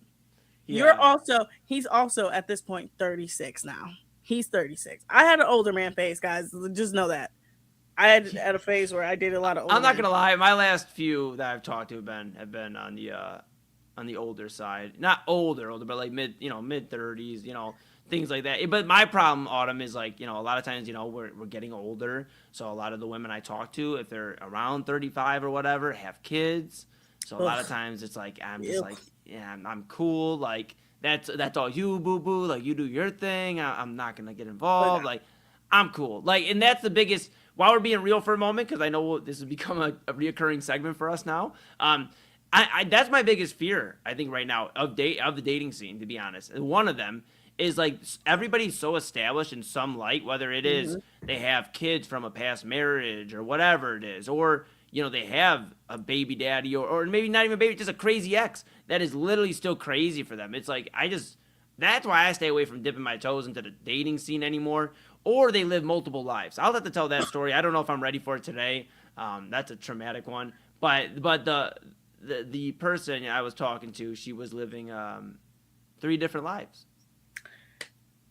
Okay, like that doesn't faze me, Eli. No, see it doesn't faze you because you literally told me stories that should end up on First 48. Like, without the First 48 portion. It's like, if you kept going down the line with some of these guys, like the guy asked you for gas money, I don't know if we'd be having the daily spiral here today. Because some of these stories, Autumn, aren't I just want you to know, they are not normal dating stories. These aren't normal. These aren't normal. Okay, what I'm telling you is like, here's like my sweet innocent story about how I got my heart broken. Autumn's like, yeah, you ever want to hear about the guy who gave me a physical exam and then left me? Or whatever. Like, I mean... Come on, no, he's still literally till this day, Eli. He still watches my Snapchat story. I literally posted one yesterday. He watches the Snapchat story. He doesn't have a girlfriend. His girlfriend at the time broke up with him because I'm guessing she probably found out he was a cheater. He also like impulsively moved to Texas and then moved right back. That's crazy. I'm like, what is going on? Look, I mean, you got some crazy ones. I'm not gonna lie. You got me again. Beat. Not even scratching the surface. I know, and that's why I'm like, I talked to Chad before like Primetime, and I said, I know Autumn and I got to talk about like crazy dating stories. I got a few, but like I really got to like go back into like trauma. I got to dive into my trauma field and figure out some really bad ones. I mean, there's my ex. I mean, like those aren't dating stories, though. Those are just like stories of me and my ex, like being in like those are bad. I mean, I could always revisit those, but then again, like I'm gonna probably be in a Sami mess by the end of it. But then like I would never want you to do that. I feel like there's maybe there's a karma aspect out there for young Eli Moon, because when I was 21, 22 and still discovering the dating scene, there was a girl I was talking to and we went camping, and she was kind of a pain in the ass camping. She didn't want to go outside and walk around the campground at all, and she wanted me to just stay and lay there the entire time. It was wild. So I ghosted her for like a few weeks. Now this is on me. This is 21-year-old Eli. I'm grown. I'm 28. I'll be 29 at the end of the month, Autumn. We can all acknowledge that we are human beings, people that grow. But I was like, I just don't care for her anymore. She's kind of like, I'm cool. And I left her on red for like 2-3 weeks. I was like short with her, and kind of basically ghosting her, thinking maybe she'll catch the point. My mom yelled at me and said, Eli, you better let this girl know what it is. You better stop wasting her time so she can get on with her life. And that was a learning moment. I'm okay. I'm willing to admit I don't like these Love Island contestants when I can change and I can understand I did wrong. So I did cut it off with her. I told her we were not compatible. It wasn't pretty. But I've learned, and now I guess that's why I get my heart broken every time. Back to you. Yeah. I'm not even scratching the surface, you guys. Like, all of these stories that I've told on here are like the tame ones that I can tell on here, right? The pastor one I could tell, I'm going to just say this. I found out he was a pastor because he kept lying to me, and his Snapchat kept getting deleted, and he kept being like, oh, I want to hang out with you. I want to hang out with you. I finally did my research, found his wedding website. Okay. Then I went to Facebook, found his wife's family, found the wedding pictures. Wife's family, that's his family. Mm-hmm. Oh. Found the wedding pictures, found that he had gotten married months before that. And that the entire time that him and I were talking, he was talking to her as well. And they got married within, I think, a year of them meeting. And I hadn't been talking to him for like 3 years. So I was like, oh my God. Then in my research, I found out he was a pastor. And I was like, you're just terrible, awful. And then I had to think back. I was like, oh, this man is atrocious. And then I posted him on the Are We Dating the Same Guy page. And then I found out about, I'm going to say, couple months ago, that I wasn't the only one that posted about him. Oh no, Autumn. I know we're running out of time on this segment, so I have to hold it for the next time. Cause I'm back with you Friday this week, so maybe we revisit Friday. If not, because I'm off next week. I'll be on my vacation next week, so we'll have to postpone our stories unless you convince Double A or Chad to share some of their stories. But we'll all share some stories. I'll continue. I got a great one. I got a great one that actually just happened to me recently. I haven't told yet. I have a pretty wild one. Save it for Friday. I will. Oh yeah, it's saved. Whoop, put it in my pocket. We're ready to go. When we come back from the break, we're going to talk about not Love Island yet. We're going to talk about, would you rather root for a team that is hated or beloved? Because something happened today where I literally told one of my coworkers I would rather never root for either of those teams. I would either drink bleach or get punched in the face. Oh no. We're going to talk about it when we come back from the break. You guys are watching the Daily Spiral here on the Inside Edge Network. Key On Sports is the leader in Ohio high school athletic coverage in written, print, and video streaming. From the latest news and results and written content to the high school football game of the week every Friday, Key On Sports has you covered. The vision of 15-time published author Vince McKee has become the most trusted site in Ohio high school athletic news. From podcasts to player profiles, Key On Sports is your one stop for all of it. Visit them today at keyonsports.com or on YouTube at Key On Sports. Check out their socials on Twitter and Facebook as well. Clean energy, bold flavors, and no jitters. See why people won't shut up about Dubby. Clean energy, no jitters or crash. Whether you're starting your workday or getting ready to exercise, Dubby Energy helps you lock in and focus. With over 15 flavors to choose from, you can't miss. Order Dubby Energy right now by using the QR code on your screen and use the promo code InsideEdge10 to receive 10% off your order. Dubby Energy, your energy-focused sponsor of the Inside Edge Network, Cleveland's digital leader. Discover our collection of body mists made with clean, minimal ingredients. Handcrafted with natural essential oils and clean ingredients, they offer a natural alternative to synthetic fragrances. Perfect for sensitive skin and those seeking clean, mindful self-care, and the perfect gift for you or your special someone. Courtesy of Alley Rose Fragrances. First-time customers, use that promo code InsideEdge20 to receive 20% off your order. AlleyRoseFragrances.com, a proud sponsor of the Inside Edge Network, Cleveland's digital leader. Whether searching for a baseball autographed by your favorite World Series slugger, a signed football by an iconic Hall of Famer, or the jersey of a world-famous soccer star, you've come to the right place. Here at sportsmemorabilia.com, the web's leading source of authentic sports memorabilia, you'll find more than 500,000 authentic products from nearly every professional sports league, team, and players. Not only will you find your next prized sports possession with ease thanks to superb customer service and tremendous site experience, you'll have the satisfaction and peace of mind that every product listed comes complete with a certificate of authenticity and is fully backed by the sportsmemorabilia.com lifetime authenticity guarantee. Go to sportsmemorabilia.com by using the QR code on your screen right now. Sportsmemorabilia.com, a proud sponsor of the Inside Edge Podcast Network, Cleveland's digital leader. Find us on InsideEdgeNetwork.com for the latest information on your favorite shows, personalities, and network partners. Plus, guess what? We have a merch shop. That's right, we have network polos, t-shirts, champion jackets, hats, and bottles. Rep the network. Every purchase supports independent sports and entertainment media. Use the QR code on your screen right now to check out InsideEdgeNetwork.com. That's InsideEdgeNetwork.com.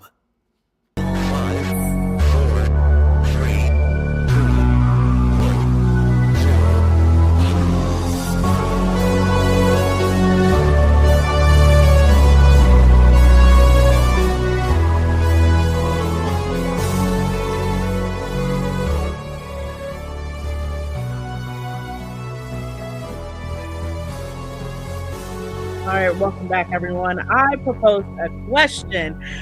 No, AA, the pastor was not available for dates on Sundays, okay? Jesus Christ, he literally was married, okay? Look, Autumn, maybe he just wanted you to get closer to the Lord before he got closer to you. No, absolutely not. I think the holy water would burn my skin at this point for what I've done, all right? No. Eli, I literally PEGGED someone. No, okay. No, okay, all right. So what about sports? I'm not gonna be welcome in a church anytime soon. Okay. What about bad sports? Right. Let's move on to what I originally was gonna start with. We don't even have the technical difficulty screen. If you haven't visited AlleyRoseFragrances.com yet, one of our fantastic partners, you can get 20% off Inside Edge 20s. Set the mood. Summer vibes are here. Get your candle, just like our program director, Lord W. Anthony Alford. I can't breathe. You just switched over so fast. Autumn. Oh my God. I can't breathe. Hold on. Oh my God. Okay, while you're there, if you want to swing over as well, you can use Inside Edge 20. You saw that there, Inside Edge 20, 20% off your order with W. Or excuse me, 10% off your order with Inside Edge 10. Inside Edge 10, 10% off for W Energy. Stay up with us. Here's some of these stories. And are you for real? I just hope I hope nobody can spell. I really hope nobody can spell. I can't. I was in the spelling bee. I picked it up like that. I hope nobody can spell.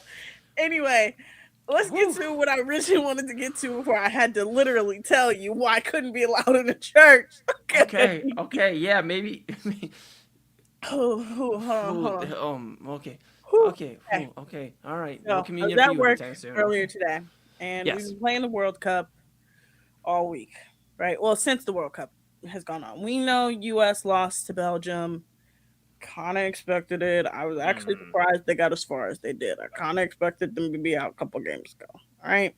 Because that's just how the men's program works here in this country. It's not really expected for them to win. It's really expected them to go as far as they possibly can because they are a literal joke in this country.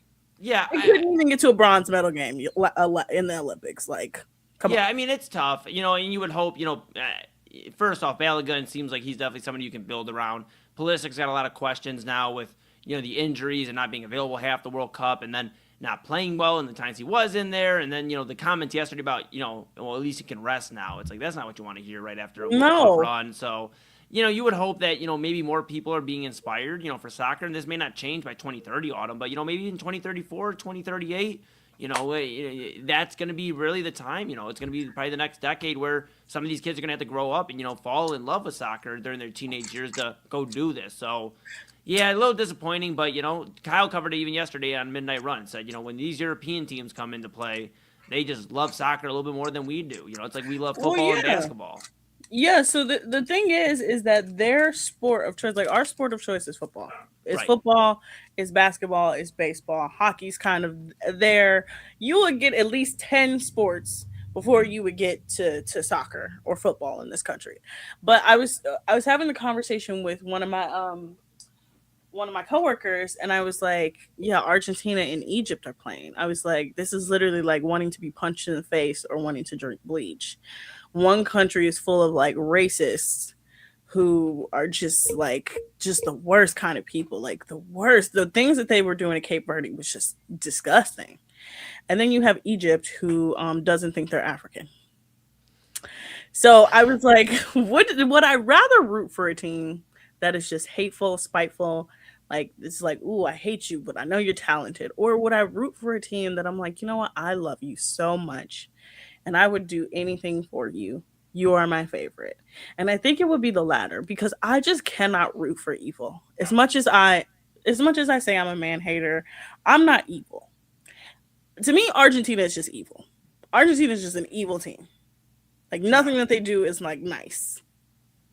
Yeah, I mean, they definitely draw some ire from the World Cup fans. The Messi red card that wasn't a red card, and then Balogun having around the same play and getting the red card and all the debacle around it. So I can understand the frustration, and that's what makes the World Cup a little weird, right? I mean, it's a ton of fun for the fans and everything going on, but some of these countries, it's like, you forget like all the stuff going on behind the scenes with some of this. And unfortunately, with the news about Balogun and FIFA getting involved and the president of the United States getting involved and becoming a political thing.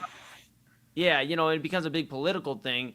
Now it's like, okay, so then you start kind of seeing the flaws in some of these countries. And it's sad because there's a lot to root for. Some real cool countries out there. Norway and Erling Haaland, they are a great story right now to watch. Erling Haaland, I think he's in his mid-20s. He's somebody that, not only Americans, but not only Norwegians for that matter, he's a Norwegian for that, for that sake, but somebody that the whole world can root for and, find some interest in finding the next generation of soccer fans or, becoming soccer fans. Kylian Mbappe, I know he's kind of a polarizing guy with some of the stuff he does, but he's still somebody that soccer fans can kind of cling on to in terms of the next generation. And that's what you hope with soccer. But it does get a little messy at times when the politics get involved, when, you start thinking of how some of these countries treat their actual people. And unfortunately, and I love the United States, but unfortunately, when we think of sometimes the way we treat our people, it's kind of funky how we get together for, these Olympics and these World Cups. And I love it. Don't get me wrong, Autumn, because it is important to come together as a country.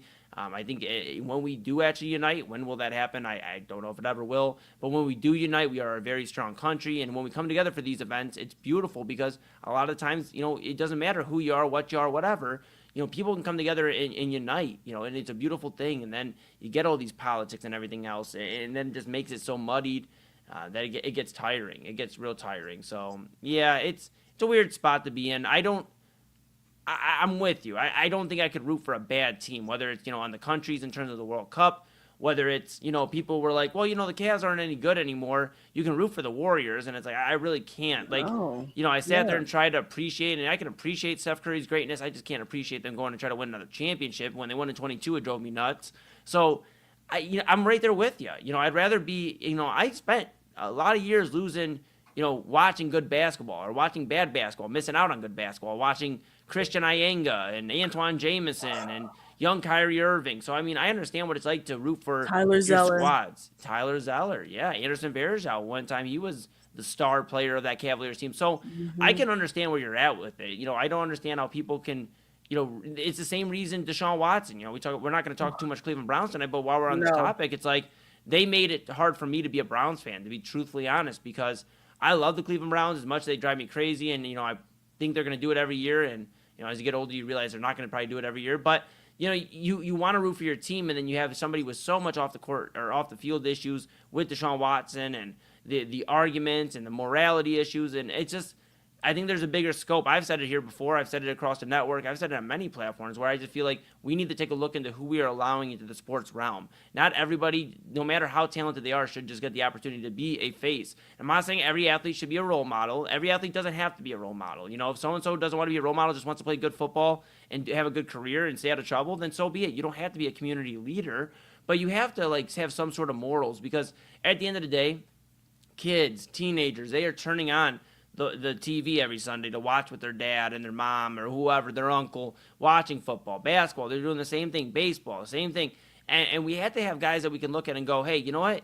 He's a good hockey player. Sure, he doesn't get out and hand out food to the homeless and stuff, but he's a good hockey player. You can look up to him. Or, hey, this person does do the above and beyond. But too often times, whether it is MMA, whether it is football, whether it is basketball, it's just too many bad people are getting to the top and allowing to kind of dictate what sports are looked at. It puts a bad stain on sports, and we just talked about it with the states. I don't get political. I've been very clear about that, but it's like it's just crazy what power can do and who gets in positions of power or being able to have a strong platform, and that's the scary thing of it all too.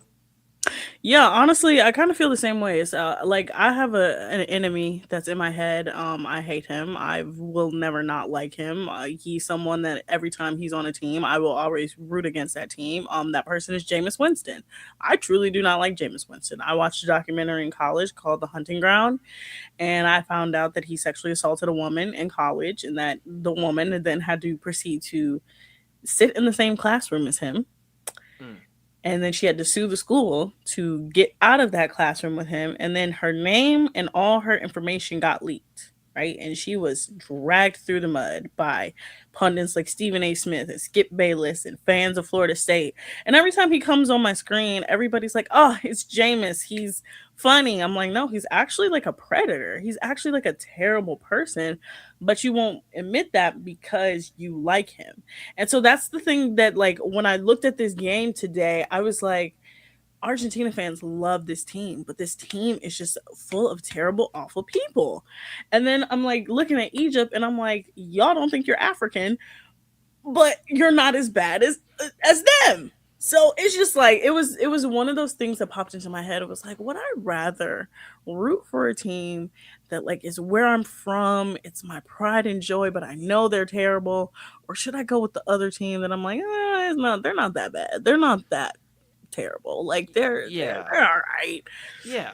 I'm like, it just is like, it's always the moral conundrum for me in sports of like, can I root for a team that has just such terrible, which is why I kind of sometimes can't root for the Browns. Like anytime Deshaun Watson is not on my screen, I can root for the Browns. 100%. That's where I'm at. No, I'm 1,000% like, anytime with you. he's not on the screen, I can root for them. But anytime he's in that game, I'm not going to touch that game. I'm 1,000% with you. No, I rooted for the Jacoby Brissett time when he was in there. I was able to root there. And these other times, I just cannot get behind it. And I think that's a bigger story, a story that we don't have enough time for right now. I know we got to go break here in a few moments, but my final thought tonight, at least on this, is the same thing with music too. Obviously, I make music, I'm in the music world, and it's like, it's tough there too. There's reasons why people don't listen to R. Kelly anymore, why people don't listen. There's certain people that won't listen to Michael Jackson. Whether it, all these different discussions around some of these people, there was a section of fans, and I know people feel different ways about it, but Tory Lanez and the discussion with Tory Lanez and all that, there's just a lot of different people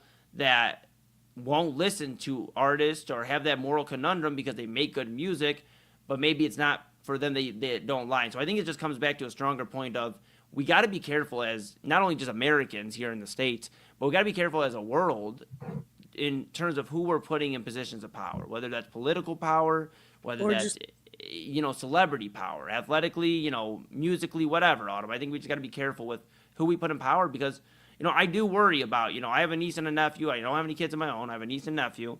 And I worry about, they're 4 and 2. I worry when they get to 18 years old. What is this world going to look like? Who exactly are we propping this world up, for? Are we painting a bad picture? Are we letting the bad guys and bad girls win? And it worries me. And I'm not trying to be the moral compass. We all do things in life that we have to answer for. But I just think we got to be careful. We just got to be careful. Yeah. I mean, final example before we go to break, and then we'll come back and talk about Love Island, our predictions. Yeah, the moral compass of, if you need the moral compass, Love Island, I guess is. Yeah, Love Island is, but I'm going to just use the best example I can use tonight. It is the Chris Brown and Usher concert down at Brown Stadium. That is your moral conundrum right there. Just right there, down the middle of that is a moral conundrum. I would not attend that concert, no matter how much I love Usher. The fact that he would associate himself with someone like Chris Brown is really, really something that breaks my heart as an adult. But when we come back from the break, I will not traumatize Eli anymore by spelling things that I shouldn't be spelling on this air. We're going to talk about Love Island. We're going to hit on some things from tonight's episode, and we're going to give our predictions because they essentially have laid out all the rest of the episodes that are going to happen this week. But you guys have been watching us spiral here on the Daily Spiral here on Inside Edge Network. We will be right back. Fanatics isn't just our name, it's who we are. Loyal, passionate fans dedicated to our favorite teams and to the sports we love. That's why we're honored to be able to offer fans the world's largest collection of official sports apparel and sports jerseys from all leagues, teams, and players you love. We feature a wide selection of gear from every league, including the NFL, MLB, NBA, NHL, and NCAA merchandise, which allows us to serve fans of football, baseball, hockey, basketball, lacrosse, soccer, golf, and, everything else that gets your heart pumping. Go to fanatics.com by using the QR code on your screen right now to celebrate your teams. That's fanatics.com, a proud sponsor of the Inside Edge Network, Cleveland's digital leader.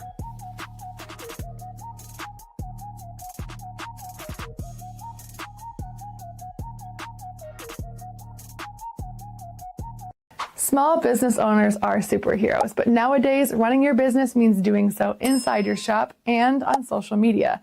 That's why you should make Omega Video Marketing your sidekick.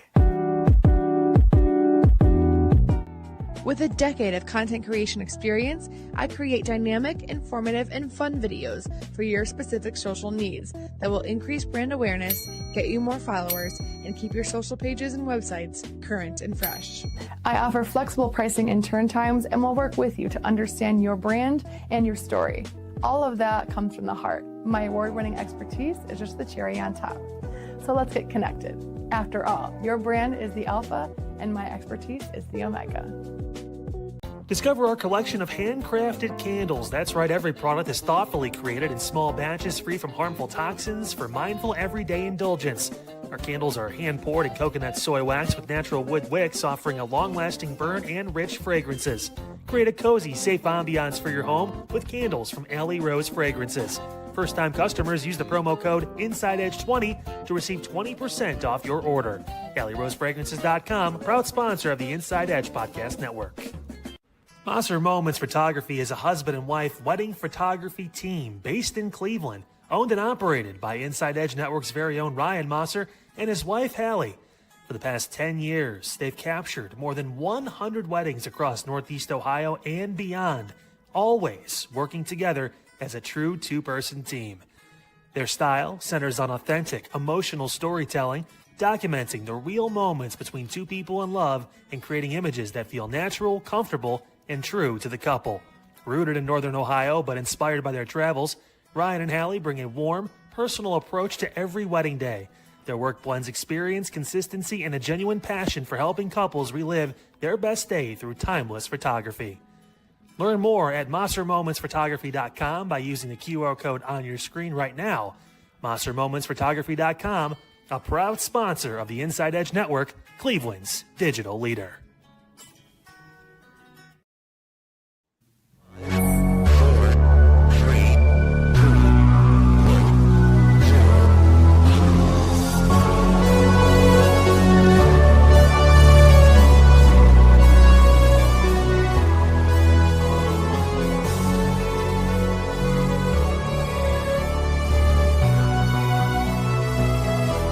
All right, welcome back, guys. I said I was proud of Chad and Eli at the beginning of the show because they led off their show with a top 5 that I think is pretty accurate. Sincere is the most demonic person on that show right now. He's not the most demonic person in Love Island history. Look, I may be talking about Sincere like he is an insane person, but he is not the most evil person to ever be on that show, okay? I promise. He's just terrible. He's just an awful person. Yeah. Tonight, he had some redeeming qualities, whatever. But I'm going to just say this. Like, he's not the worst person that's ever been on the show, you guys. That will always be Leo. Leo from season 5 will 100% always be the worst person to ever be on the show because he literally slept with a girl and had to be convinced by one of the guys to bring her back from Casa because he told them, yeah, I'm not bringing her back. Literally slept with her. But that's just to show you how Love Island is. So tonight, kind of another filler episode. It's kind of like a stopgap episode to next episode. Next episode is going to be Family Day, where the families are going to come in. And we're going to see a lot of people. The only person's family who we didn't see is Zach's family. That's because I think Charlie, his brother, who was on there last year, is probably going to be on there. But everybody else, they disowned him. Maybe they just disowned him after his women choices.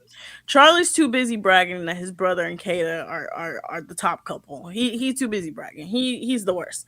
Charlie is the only person I've ever seen to get eliminated from Love Island first twice in my life. I've never seen anybody else do it. He is the only person I've ever seen that happen to. That's pretty incredible. That's history. Yeah, he also went viral because he said the way Americans treat British people is like second-class citizens. Charlie. Oh, but okay. I'm going to inform you on something, Eli. Okay. Do you know about the Love Island girlfriend curse? No, I don't.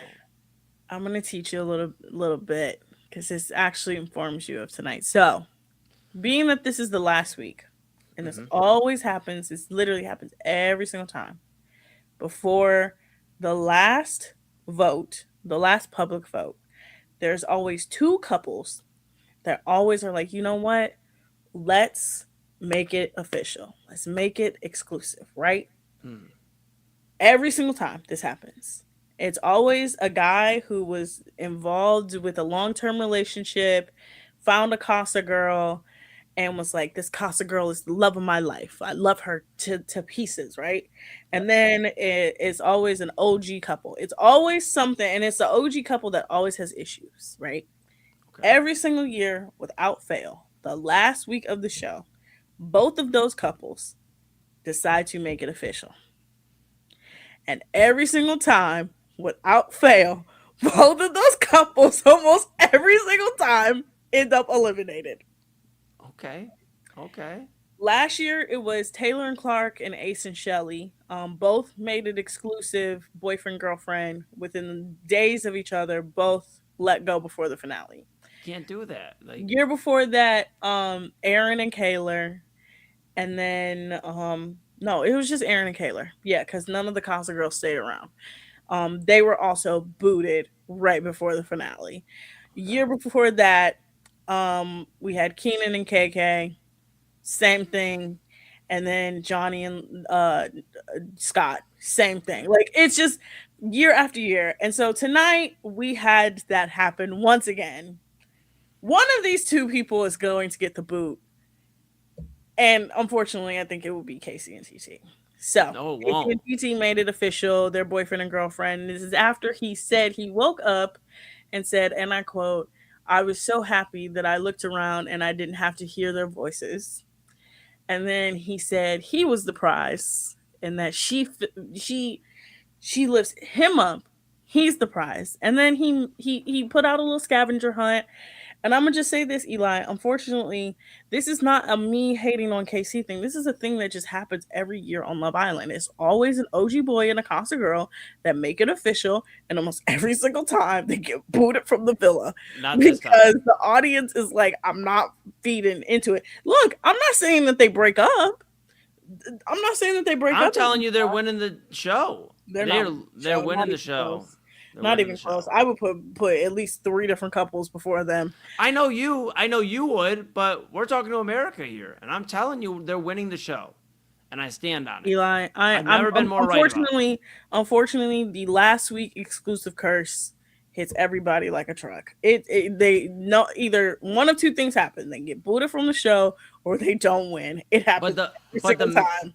The male audience right now is stronger, I would say, in this Love Island season than it's been in past seasons. I would say it's definitely. You know what? You are correct. The male audience is annoying as hell, and they did come out in forces with their NBA Twitter kind of takes. You are absolutely correct. But this is still Love Island. This is still girl-centric. Tonight we had a girl-centric episode. The ladies went to the water park by themselves. Again, the guys woke up. Only 2 of them were like, "What is going on?" No, 3 of them, because Sinister looked around and he was like, "Where did Melanie go?" Because Anaya snuck in and had to like barrel roll out of the room because they went to a water park. But unfortunately, I'm sorry, one of them is not going to make it because of the Love Island last week. It's never the week before. It's always the last week. So if you become official couple the week before, right after Casa, it don't hit you. Usually that's the ones that win. But if you become a couple the days before the finale vote, everybody always gets booted. I'm not saying that I'm not speaking this. This is literally every single year this happens. I'm dead serious. It happens every single year. And usually the person that comes in first is the couple that's been most consistent. And then the person that comes in second is the couple that surprised everyone. The third place couple is usually the one that's like, "Oh, you were on the cusp." Like, you were on the cusp. The fourth place one was like, "Yeah, we don't even care. You're just here because we needed a 4th person." Yeah, I mean, again, you know more about the show than me. From what I've seen, what my gut instinct is telling me is we are able to beat the curse. We're going to be able to defeat it. You won't. TT is a male favorite right now. A male favorite. That should show you everything you need to know about her. No, even though she was actually very funny this episode. When Anaya woke her up, you would thought that she was in a fight. Yeah, I mean, all I'm saying is TT and KC's got the male audience buzz, so it's gonna come up to the women. Are they gonna be able to vote them off? And I don't think they will be able to. I don't think they will be able 100%. to. No. As someone that voted on 3 devices tonight, 100%, we will be able to defeat the evil that is NBA Twitter. I think the most evil part of the internet is NBA Twitter. You cannot pay me to go on that site during the NBA season. Those people are insane. But the other thing, Kenzie and Dylan, I'm over you. I'm over them. Get them out of my face. I'm over it. You're having the same argument. You don't trust her. She's trying to prove to you that she's trustworthy. You saw her behavior before you came to the villa. Yeah, go fight somewhere else. Go fight. Please. I'm with it. Because when they were like, "Oh, you want to go to the hideaway?" No. You just spent a whole episode. No. Also, I peeped Zach's game on what he was trying to do to Carl. He was trying to get Carl to get caught up in his mess. When he asked Carl, he said, "What's your type?" And Carl was like, "I like athletic, tall girls." And he was like, "Oh, so basically Naya." He was like, "Yep, absolutely." I don't understand why nobody else in this show can just get it like that. I don't get it. Because, Carl's only been playing half the game. Carl's the smartest one in there. I don't understand. America hasn't been able to catch. I feel like Carl's got some stuff going on too. We'll see. I Carl's the most normal one in there. This is where I plant my flag in the ground. There's a Casey and TT territory over here at the Moon household. So I can't speak for Papa Moon, but for me, I planted my flag in the ground. And I'm going to tell you right now, that Love Island curse comes striking back every single time. Every single year, there's always a couple that was a Casa girl and an OG boy that comes in and it's like, ooh, let's make it official. And every single time the audience is like, yeah, we don't care. You're getting the boot. It never works. And usually, look, I'm not going to say that those couples never work on the outside. Sometimes they work for a couple months. Sometimes they stay together for about a year. Most of the times they don't work out because a lot of times the relationship is based off of the man, and that doesn't work all the time. But like I said, vote tonight. It closes at like 1:30, I think. Okay. I got time. I got time. Wait, no. Hold on. Did you register before? Yeah. I no. Time. So it doesn't count. Wait, I can't register tonight? No, you have to register beforehand. Actually, I'm wrong. Voting closes in about 30 minutes. But no. Yeah. So Wednesday. No episode tomorrow. Family Day. Thursday, so that's about half the episode. Friday, we find out who is in the finale, and then Sunday, of course, is the finale, which you can catch me and Double A here live on Inside Edge Network, reacting live to the finale, starting at 8:30. I think it's usually 2 hours. Eli, this will be your first time watching the finale. I'm gonna just tell you right now, it drags. Yeah, well, it drags. It drags a lot. It drags because we have to have 4 dates, 4 separate dates. All 4 of those dates are at least 20 minutes long because they have to cover the entirety of the episode. Then the girls get sent off to a spa day. Every single year this happens. And then they come back. They all wearing nice fancy dresses. The guys are wearing nice suits. Then they have to do their final vows to each other, and you would think they're getting married. They're not. They just are telling each other how much they like each other at the 6-week period. And then Ariana comes in.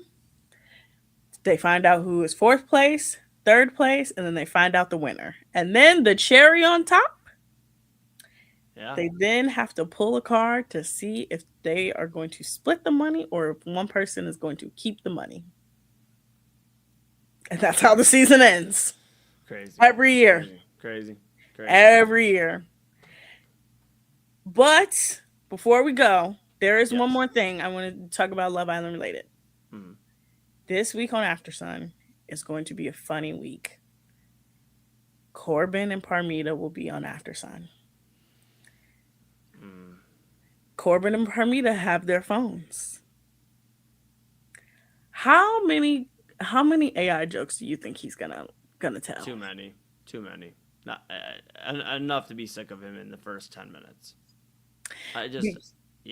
No. I'm cool on Corbin. I don't want to see him again.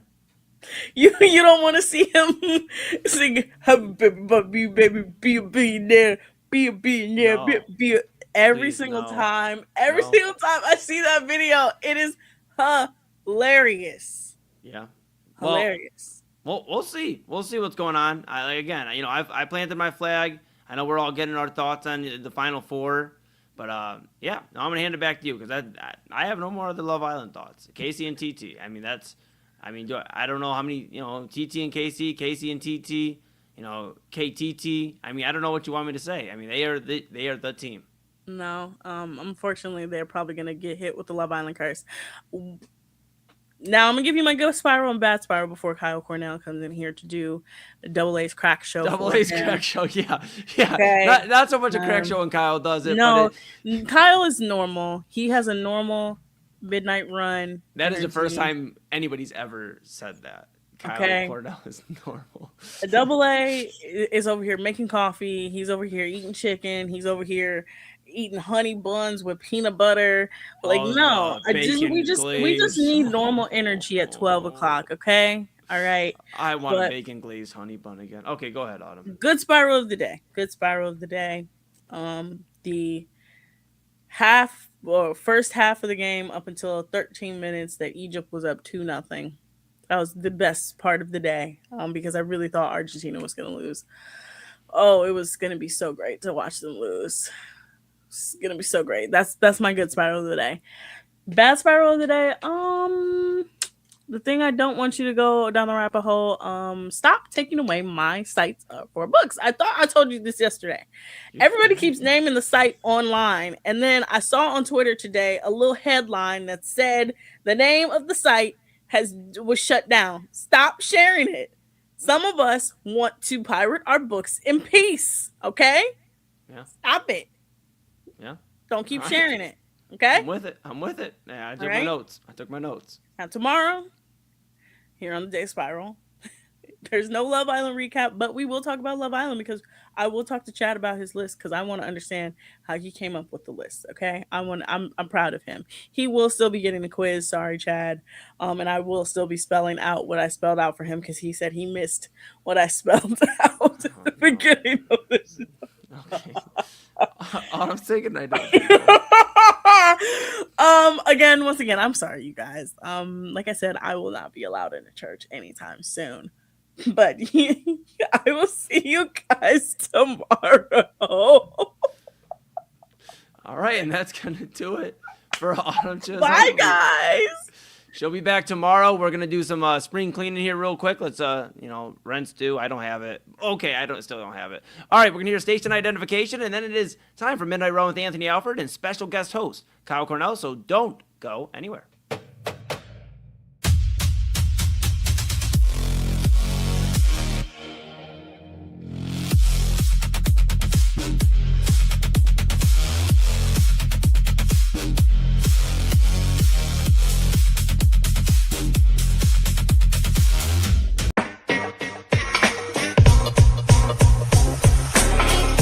This is Midnight Run on the Inside Edge Network. Here's your host, Anthony.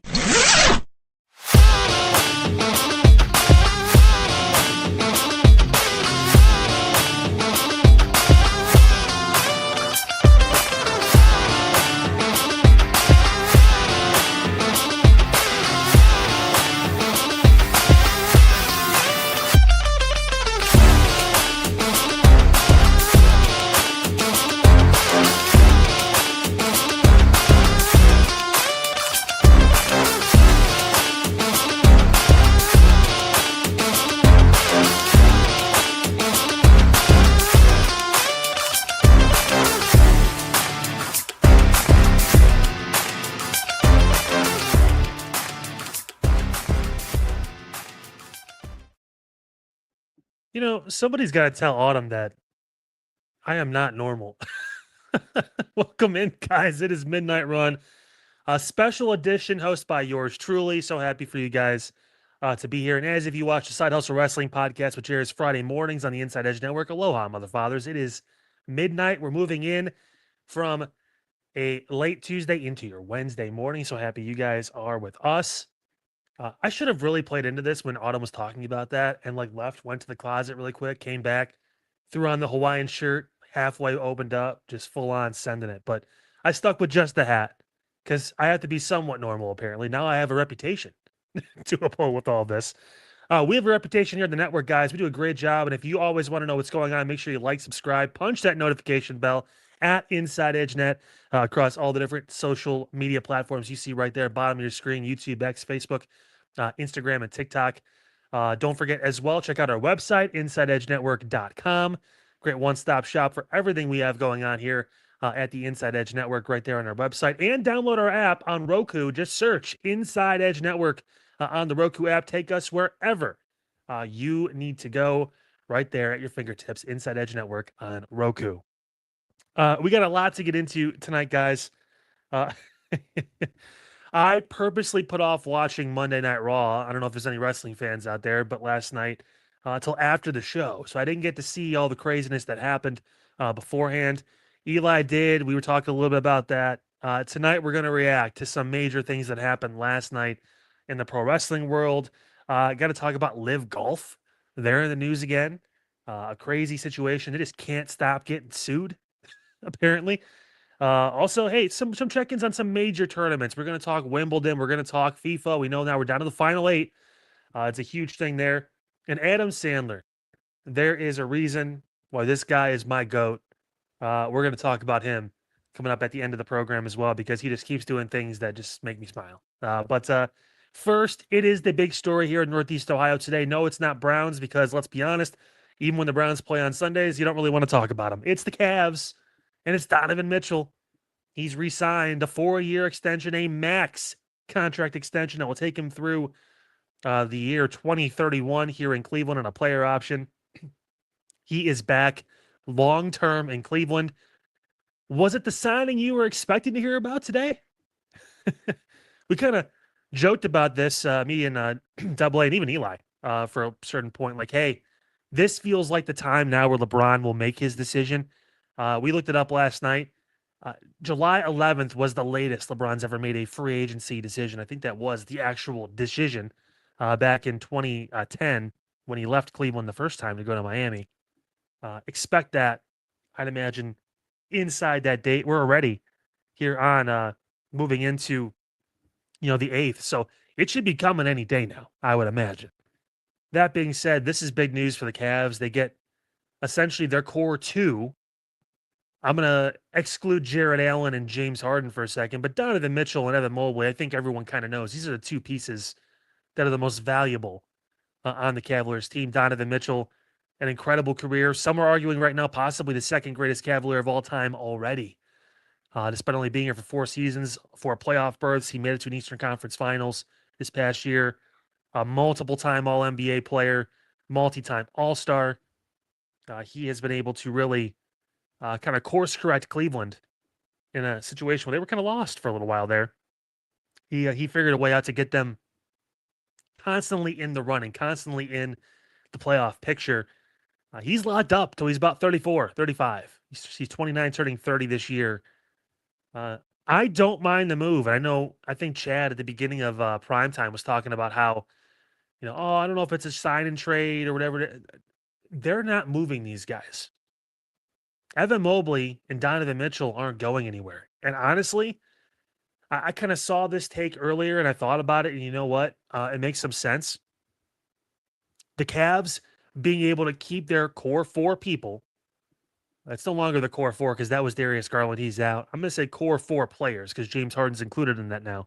Keeping those 4 and being able to go into the first apron and out of the second apron to give them some flexibility longer term, I think has always been the goal. And honestly, for them, that feels like that was probably the whole point of free agency. LeBron's a bonus if you're able to get him, but they look at this roster and they say, hey, you know what? We were 1 series away from the finals. New York was on a crazy run. They're beating teams they had no business beating. On paper, when you just look at it, San Antonio should have won that series in 5 in the finals, but New York did instead. And they were close games, but they just kept finding ways to win. It's one of those magical runs. I think the Cavs look at this team, and I got to give Chad Bryan a lot of credit, man. He came out and flat out said it. This team may just stand pat, and you know what? They actually lost a few pieces, and they'll fill out certain spots with the summer league team. They'll find a guy or two they think is worth, making the end of the bench or whatever it is. But it seriously feels like, especially with this move, they're very bought in to the Donovan Mitchell, Evan Mobley tandem with the added nuance of Jared Allen and James Harden. I think they believe they're missing maybe one person. Be it LeBron, be it DeMar DeRozan, be it Jonathan Kuminga, who they are interested in. Kuminga coming to Cleveland there'd have to be a sign and trade, which Atlanta has said they are willing to do. So in that situation, Cleveland probably would send Dennis Schroeder. I think he's played for Atlanta already, so Schroeder, that'd be a bit of a homecoming for him. Maybe another piece or something like that in there for Jonathan Kuminga so he can sign, a $15 to $20 million a year deal. And I said this yesterday on Midnight Run, guys. Jonathan Kuminga, not a bad consolation prize. He lines up more with Evan Mobley as far as that timetable for competing. But the Cavs doing this, Cleveland fans, get excited. Be happy about this. This guy wants to be here. He's not from Cleveland. He's from New York. He wanted to be traded to the Knicks from Utah. It didn't happen. He got traded here, and he wants to stay here. He signed multiple extensions now to stay in Cleveland. I know, and listen, I love Kevin Love. He is my favorite player of all time. It's no secret. Any of my friends know I love Kevin. He's also just a really good dude, a really solid person. We revere Kevin Love for signing that extension in Cleveland and staying and doing all this stuff. Even when LeBron left, Kevin Love was still here for a few years and all that. And everyone reveres him for that. Donovan Mitchell, and I get it. Kevin was part of a championship core. He was the third best player on that team. But I mean, Donovan Mitchell is doing things that no one else in Cavs history, minus a few, have done. And he's choosing Cleveland. He's not asking for a trade and getting frustrated because he got swept in a playoff series. And his name was around. People were talking about Donovan Mitchell in trades, Kyrie Irving, but Donovan Mitchell said, no, I want to be in Cleveland. This is where I want to be. I like it here. Love it here. Love the fans, love the team, love the coaches, love the area. I'm in Cleveland. Celebrate this. I saw some stuff on social media again, which is if you don't already know, the bane of my existence, but of people, again, just like, oh, we sign him for what? And he's not the best player on a championship team. Maybe he's not. Who knows? You know who I didn't think was going to be the best player on a championship team either? Jalen Brunson, and he figured it out. And granted, he had a really good supporting cast, and everyone knows their role, and Jalen's a great closer. But I never thought he was going to be the focal point in New York winning a championship. I thought, hey, good player. Maybe he's an all-star at some point, and New York will be a good team. But they'll kind of do what they normally do, and they'll get to the second round of the playoffs, and you'll kind of be able to tell, not good enough. Nope. He's a finals MVP now. He's a champion. Never say never with this kind of stuff. And that's why LeBron's decision matters even more in all this, because I talked about this before. LeBron's ability to lead and to teach someone like Donovan Mitchell how to be a leader, because LeBron's not signing in Cleveland expecting to play another 4 seasons like he did in 2014. It's not LeBron's team anymore. He understands that at this point in his career, no matter where he signed. If he signed in Philly, you mean to tell me that in Philadelphia, with all that talent and all that ego, LeBron's going to come in and say, this is my team, motherfucker? No, he's not going to say that. I think he's going to go to Miami with Giannis and Mr. 82-point game, Bam Adebayo, and be like, this is my team. I was here before, and I want... No. Going to go to Golden State and be like, this is my team. No, it's Steph's team. He knows that. Any of these options that he has, Denver, Minnesota with Anthony Edwards, all these teams, all these options, these choices, he is not coming in to be the focal point. He's coming in to be the additive. Not the overall difference, but the additive to a really good team that could use him to get over the hump, and not a team that's a sub 500 team that's looking to all of a sudden win 60 games and be a finals contender. No, all these teams are already finals contenders. They're already good enough to win a bunch of games and make some noise in the postseason. He's hoping to be the last piece to put them over the top. To have fun while he does it, because he's gonna love where he wants to play. That's the whole point. And then obviously to win a 5th ring. That's the whole point. And this is a big part of that. This shows LeBron, hey, we're serious. Mobley, locked up. Donovan, locked up. These guys are in our fabric of our team. They have been the reason why we've been able to course correct since you left, which no one blames LeBron for leaving the second time, because he essentially got left by Kyrie. Like, we don't blame you for leaving in 2018, but we worked. We drafted well. We've added some pieces here or there to be able to be competitive, to be able to get in the playoffs multiple years in a row, to be able to now have an opportunity to go and try to win a championship. And we think you're the final piece. That's the Cavs pitch, along with being hometown, all that stuff, whatever it is. And Donovan can now say, dude, I'm here. I'm locked in. This ain't going to be a distraction this year. That's probably his big pitch to LeBron too. I signed my extension, man. I'm not going anywhere. You ain't got to worry about, like, was 1 foot out of the door because, I see these other teams doing well. Like, no, I think we got something special, and I'm going to prove it. I'm going to sign. LeBron wants proof. He wants proof that you care, that you are going to make an attempt to win, and that you're all in on it. It wasn't just a slogan for the Cavs one year. It's kind of like what he bases a lot of his stuff on. Except for the 2018 decision, that was more of I'm going to go to this young team. We're going to tank it a little bit, get a pick, and then we're going to go get Anthony Davis. But he has a plan. LeBron always has a plan. And Donovan's like, hey, does this help? I'm sure LeBron's saying, don't hurt. That means that all the focus can be on LeBron when he comes here.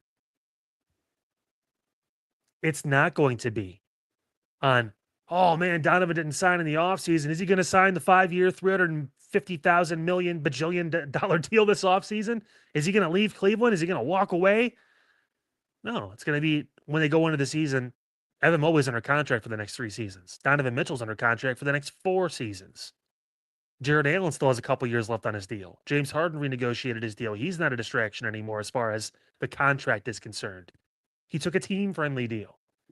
Oh, we can really focus on LeBron coming home. It feels like these moves are in retrospect of each other, and that's why we're getting to where we are. So Donovan doing this was probably a lot of, and let's not pretend like he's not about to make $75 million a year at the end of this contract. He's making damn good money. This dude is going to be doing just fine. Like, he's not worried about that. Like, this is a good deal for him. And then at that point in his career, he can decide if he wants to stay in Cleveland any longer. You know, if he wants to consider moving to a championship level contender, a team, whatever it is that maybe needs that piece, that scoring piece, because at that point, who knows where he's going to be in his career. But this is an opportunity. Donovan's now really opened that door. And there have been reports LeBron was down to 3 teams, that being Philly, Miami, I believe, and Cleveland. It was 2 teams, then it was 6 teams. Actually, then it was 10 to 12 teams. Then it was 6 teams. Now it's down to essentially 3. And everyone pretty much believes Cleveland is the leader in the clubhouse. Why wouldn't they be?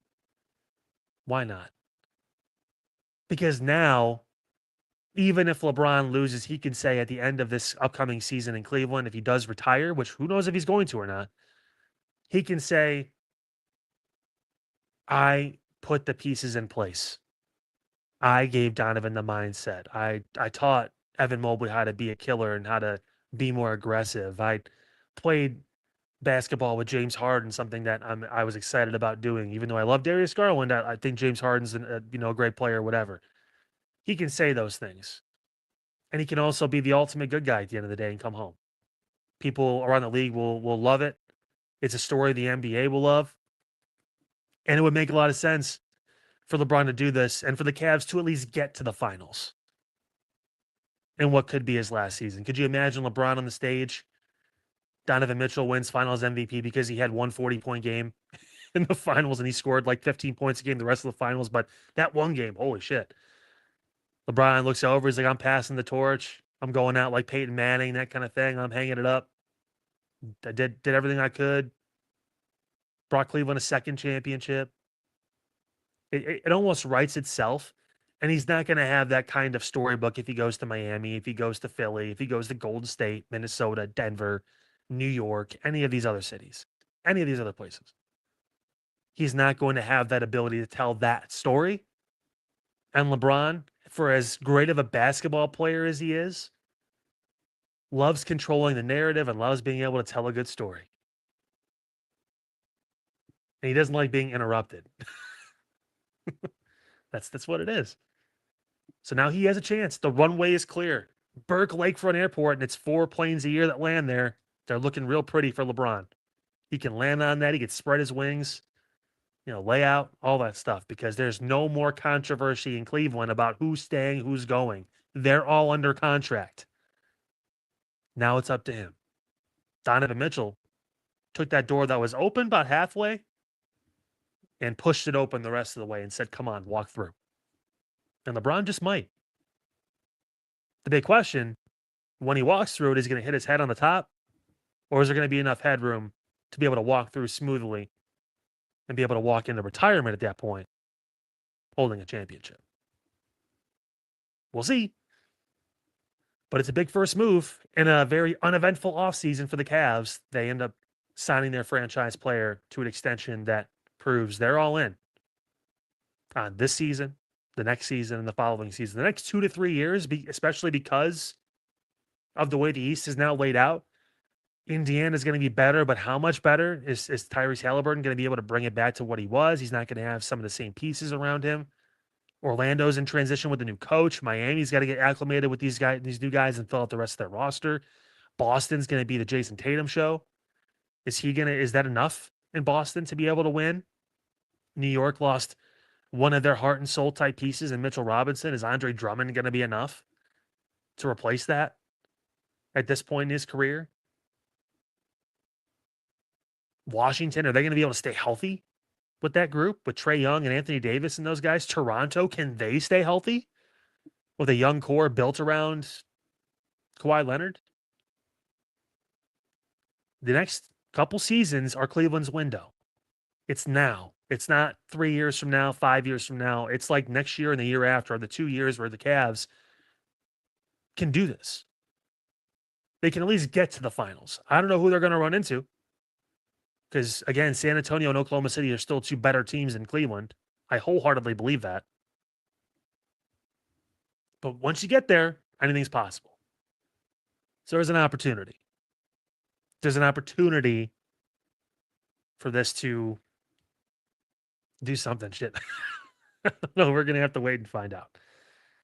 Let's take our first break here on Midnight Run. So happy you guys are with us here from your Tuesday night into your early Wednesday morning. When we come back, there's got to be some wrestling fans out there. We had a actual legit crash out, Love Island level drama on Monday Night Raw just 2 nights ago now, technically a night ago, but still.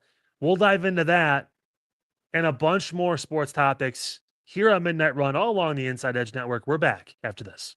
Key On Sports is the leader in Ohio high school athletic coverage in written, print, and video streaming. From the latest news and results and written content to the high school football game of the week every Friday, Key On Sports has you covered. The vision of 15-time published author Vince McKee has become the most trusted site in Ohio high school athletic news. From podcasts to player profiles, Key On Sports is your one stop for all of it. Visit them today at keyonsports.com or on YouTube at Key On Sports. Check out their socials on Twitter and Facebook as well. Clean energy, bold flavors, and no jitters. See why people won't shut up about Dubby. Clean energy, no jitters or crash. Whether you're starting your workday or getting ready to exercise, Dubby Energy helps you lock in and focus. With over 15 flavors to choose from, you can't miss. Order Dubby Energy right now by using the QR code on your screen and use the promo code InsideEdge10 to receive 10% off your order. Dubby Energy, your energy-focused sponsor of the Inside Edge Network, Cleveland's digital leader. Discover our collection of body mists made with clean, minimal ingredients. Handcrafted with natural essential oils and clean ingredients, they offer a natural alternative to synthetic fragrances. Perfect for sensitive skin and those seeking clean, mindful self-care, and the perfect gift for you or your special someone. Courtesy of Alley Rose Fragrances. First-time customers, use that promo code InsideEdge20 to receive 20% off your order. AlleyRoseFragrances.com, a proud sponsor of the Inside Edge Network, Cleveland's digital leader. Whether searching for a baseball autographed by your favorite World Series slugger, a signed football by an iconic Hall of Famer, or the jersey of a world-famous soccer star, you've come to the right place. Here at SportsMemorabilia.com, the web's leading source of authentic sports memorabilia, you'll find more than 500,000 authentic products from nearly every professional sports league, team, and players. Not only will you find your next prized sports possession with ease thanks to superb customer service and tremendous site experience, you'll have the satisfaction and peace of mind that every product listed comes complete with a certificate of authenticity and is fully backed by the SportsMemorabilia.com lifetime authenticity guarantee. Go to SportsMemorabilia.com by using the QR code on your screen right now. SportsMemorabilia.com, a proud sponsor of the Inside Edge Podcast Network, Cleveland's digital leader. Find us on InsideEdgeNetwork.com for the latest information on your favorite shows, personalities, and network partners. Plus, guess what? We have a merch shop. That's right, we have network polos, t-shirts, champion jackets, hats, and bottles. Rep the network. Every purchase supports independent sports and entertainment media. Use the QR code on your screen right now to check out InsideEdgeNetwork.com. That's InsideEdgeNetwork.com.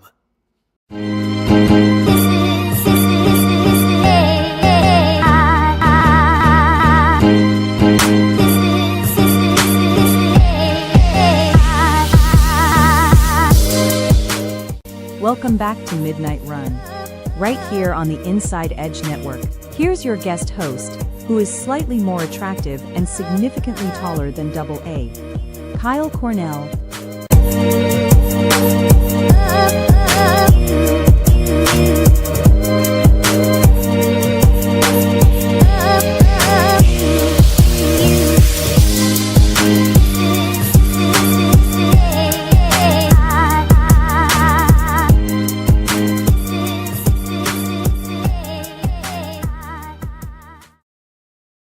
Welcome back, everybody. Midnight Run here on the Inside Edge Network. Kyle Cornell filling in for Double A Anthony Alfred. He'll be back next week for you guys. Of course, Eli Moon taking over the ship Wednesday through Friday here on the program. So excited to be able to do my part a little bit here and help out the network as we move through your evening and the end of this awesome block of content we have for you guys. And if you're always looking to find out more and to stay up to date about when we go live and just how we do it, go ahead, like, subscribe, punch that notification bell at Inside Edge Net across YouTube, X, Facebook, Instagram, TikTok, all the different social media platforms. Check out our website, too, while you're at it, InsideEdgeNetwork.com.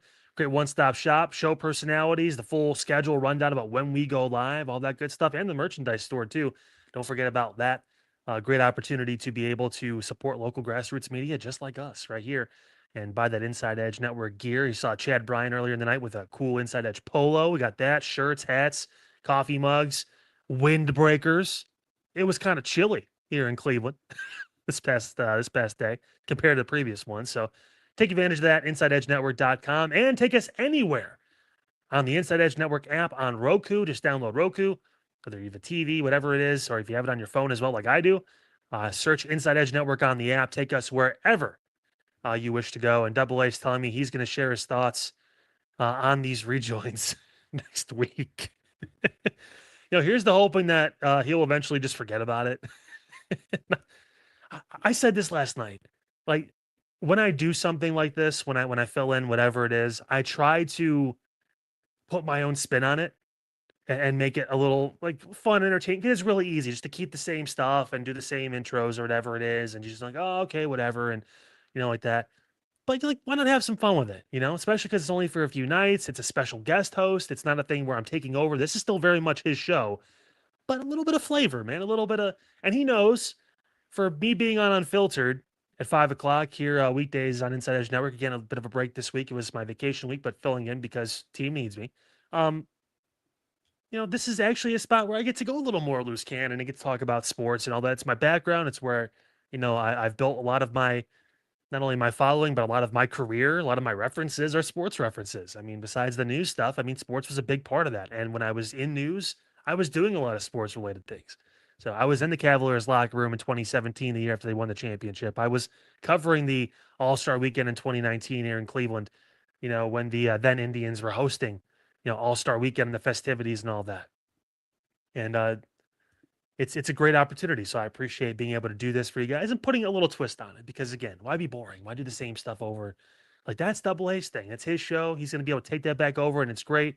But when I'm here, a little bit of a twist, just a little bit. Even though apparently, according to Autumn, I'm normal. I'm never going to get over that. You can tell she doesn't know me that well yet, just because, yeah. She has no idea. Let's move on. Normally, this be a topic, and we may still touch on this later on in the week in the Side Hustle Wrestling podcast. But man, did Sami Zayn get screwed over or what? On Monday Night Raw last night.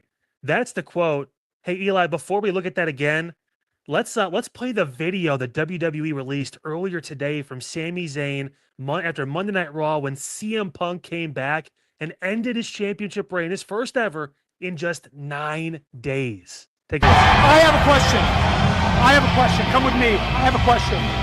How is it that after 24 years of crawling and inching for every little inch to get the WWE Championship, after I finally get it, 9 days after I get it, that piece of can walk back in here after not being here for months, and waltz right in and get it? Get a chance? That mother, he has no business! No business!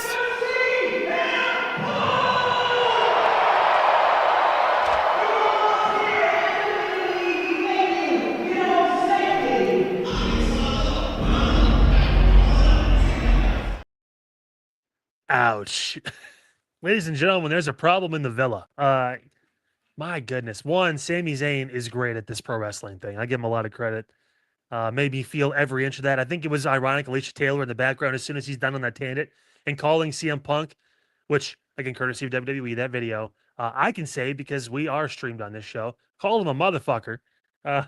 Then she announces his name again, that he won the championship and everyone cheers because they're in Chicago. Jake Underwood's favorite city, by the way. This is... We talked about it last week on the Side Hustle Wrestling podcast. I didn't see a long title reign for Sami Zayn. I thought maybe they'd give him until Saturday night's main event. They said, nah, we're going to do it this coming Monday. We're going to have him lose the title on the show that he doesn't even defend it on normally. It's a show he wasn't even on because he was on SmackDown. That's the show he's on. It's on Fridays. This happened on Raw on Monday. It's unbelievable that it happened to him. CM Punk is absolutely jacked out of his mind, and obviously we'll dive deeper into what this all means for SummerSlam, for all that stuff coming up on the Side Hustle Wrestling podcast this week. But still, my God, did we call this? Oh, Sami. Good Lord. Yeah, there you go. There's the quote. What he said.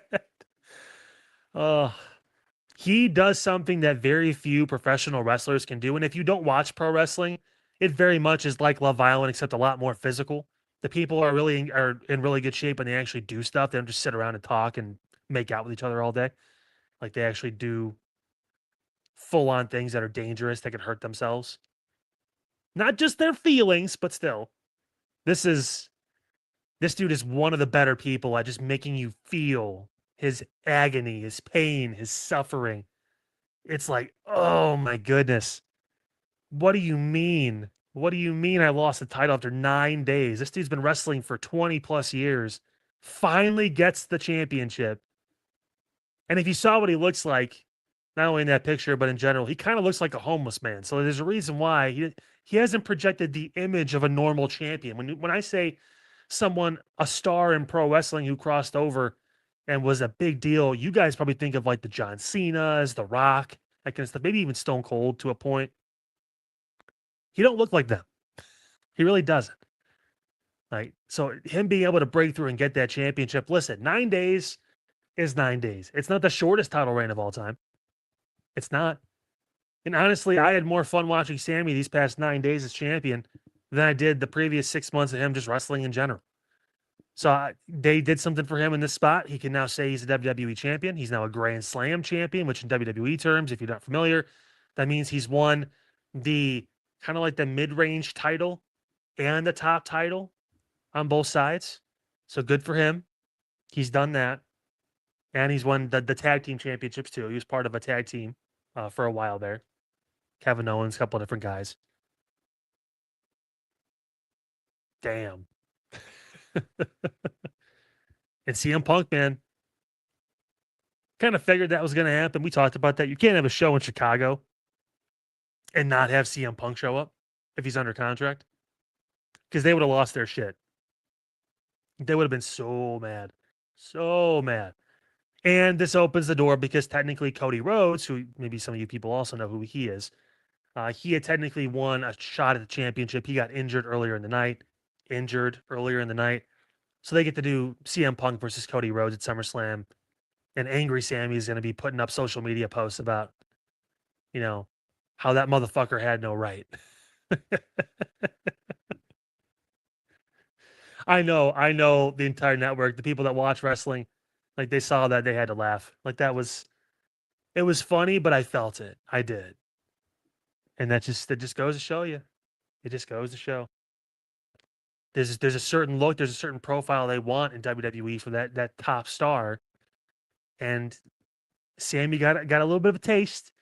Didn't get to do the interview circuit, didn't get to go on Good Morning America or The Tonight Show or none of that stuff, but he got to, take the belt with him for 9 days. Around all that good stuff. He got to do that. So that's cool. Sami, dude. Good Lord. Again, we'll talk more about this story coming up on the Side Hustle Wrestling podcast. That is on the way this coming Friday. can't decide if we're going to air it after Midnight Run, if we do it part of that block. I guess that's going to be up to program director. Yeah, good point, Eli. Does Sami come back now as El Generico? If he wants a Chad Gable-like rise, sure.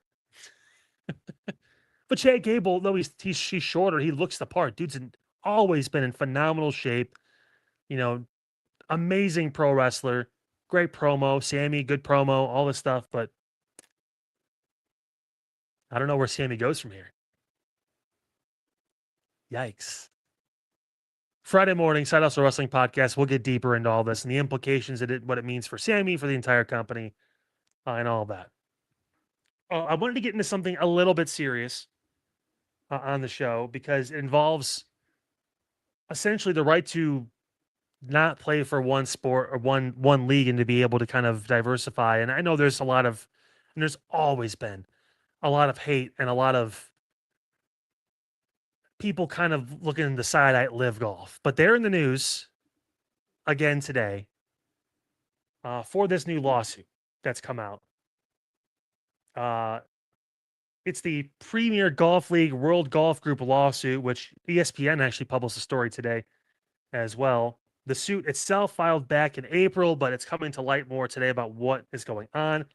Premier Golf League, or PGL, and its parent, World Golf Group, a British group, they're saying that it conceived the idea for a global golf league years before Live even existed. Liv's been around for a number of years now. Very successful for the most part.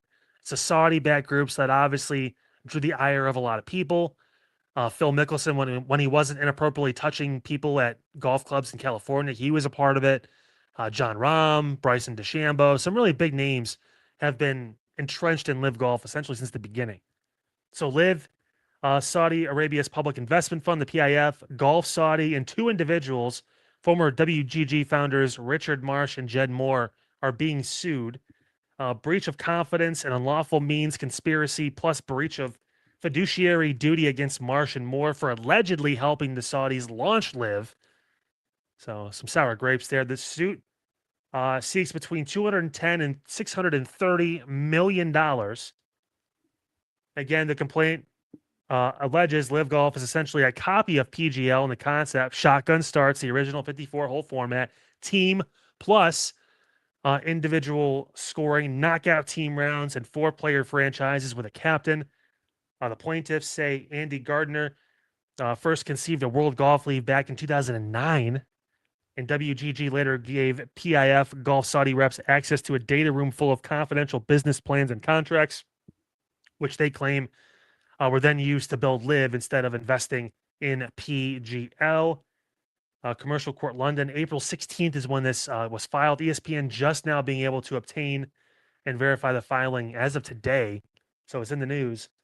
Live's already in shaky water. PIF announcing in April it will stop funding the golf league. So their future very much in question beyond this year. And so far, Live has not commented on this. So it kind of feels like PGL is going to file this suit. I'm assuming at some point they'll settle with Live for a decent amount of money. And they're going to hit the ground running. Honestly, because Live is about to disappear. Which is sad to a point. And I get there's a political aspect of all this. And obviously there's ideological differences with most of the world compared to the Saudi Arabians and their practices and whatever it is. And I totally get that. I understand. I'm speaking from a context specifically off of the ability in sports to have competition.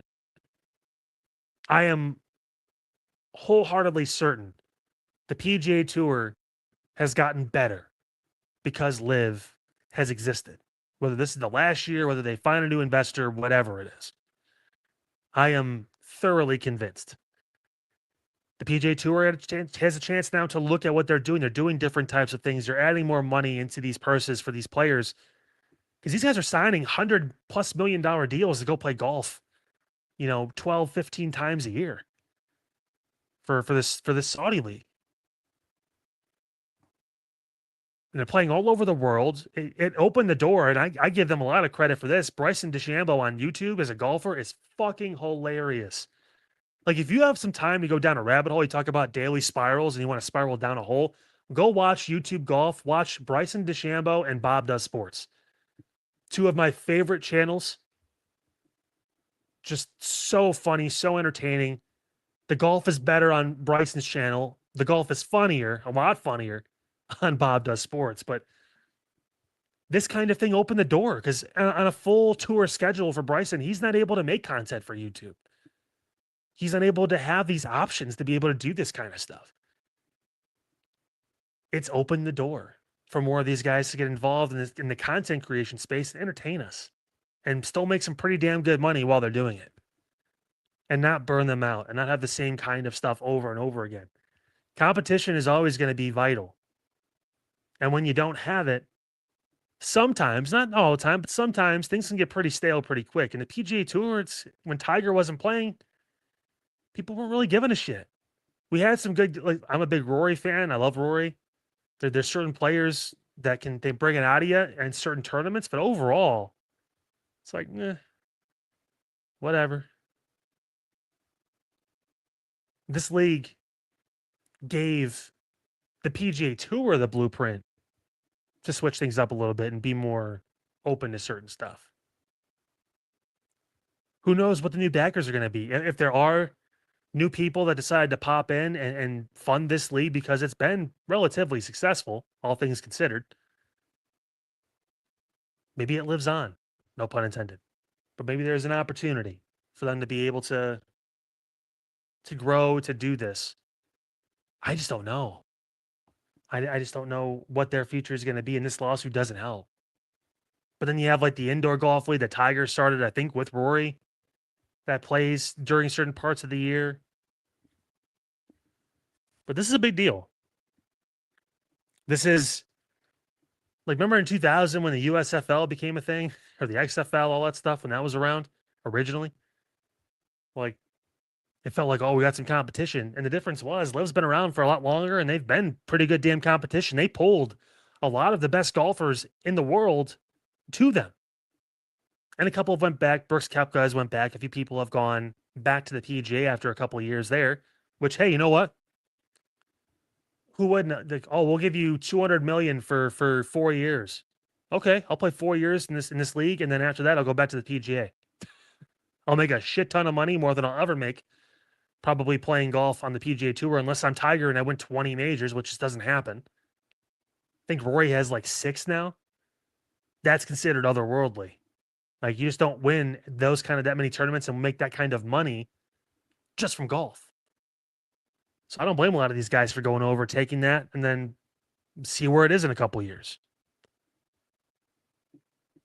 And again, you can dive deeper into the rabbit hole of the ethics and all that stuff, and sure, I'll listen to that.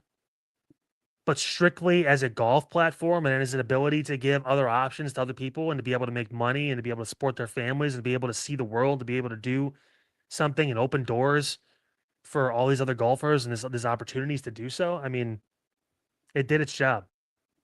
Now we'll see who comes to save it, if anyone does. No guarantees, but the overarching goal of what LIV was supposed to be, I think, has worked. The question is, will it live on beyond this year? Only time will tell, and we shall see. Another break here on Midnight Run, guys. Hey, when we come back, couple tournaments, couple big ones we got to check in on. We'll obviously get in on the Wimbledon tournament. The quarterfinals are rounding shape. A huge, long match today. More history for a guy that I actually have a problem with, and we'll talk about that. We're also going to check in on the World Cup. We're down to our final 8. We have a beautiful graphic we'll throw up here in the next segment as well. And I'm going to give you guys even more of a reason to understand why Adam Sandler is my GOAT. Because he is. Dude is fucking cool. All that and more coming up here on Midnight Run, all along the Inside Edge Network. We're back after this. Fanatics isn't just our name, it's who we are. Loyal, passionate fans dedicated to our favorite teams and to the sports we love. That's why we're honored to be able to offer fans the world's largest collection of official sports apparel and sports jerseys from all leagues, teams, and players you love. We feature a wide selection of gear from every league, including the NFL, MLB, NBA, NHL, and NCAA merchandise, which allows us to serve fans of football, baseball, hockey, basketball, lacrosse, soccer, golf, and, well, everything else that gets your heart pumping. Go to fanatics.com by using the QR code on your screen right now to celebrate your teams. That's fanatics.com, a proud sponsor of the Inside Edge Network, Cleveland's digital leader.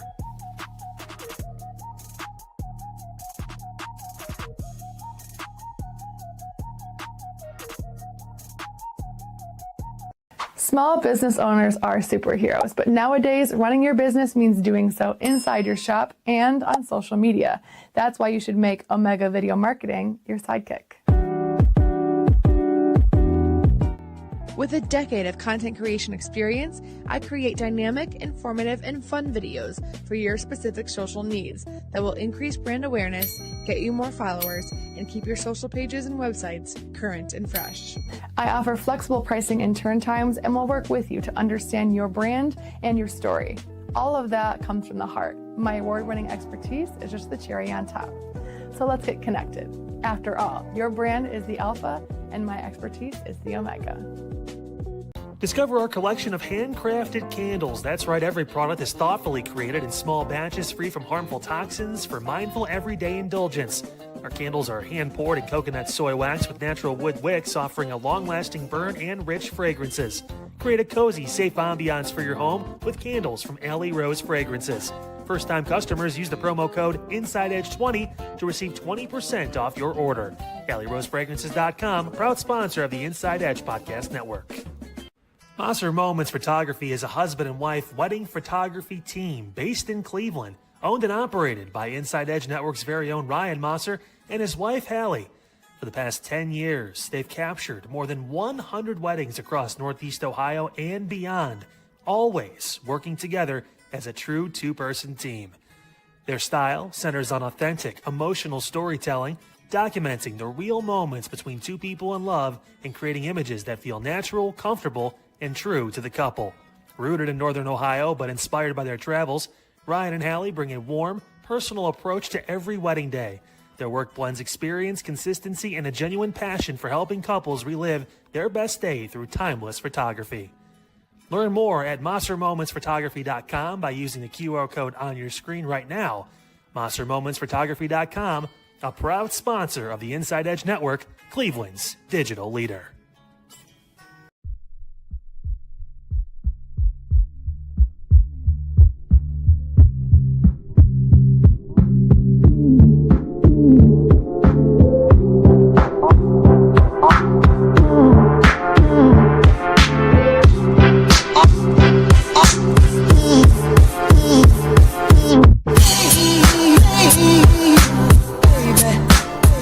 Welcome back to Midnight Run, here on the Inside Edge Network.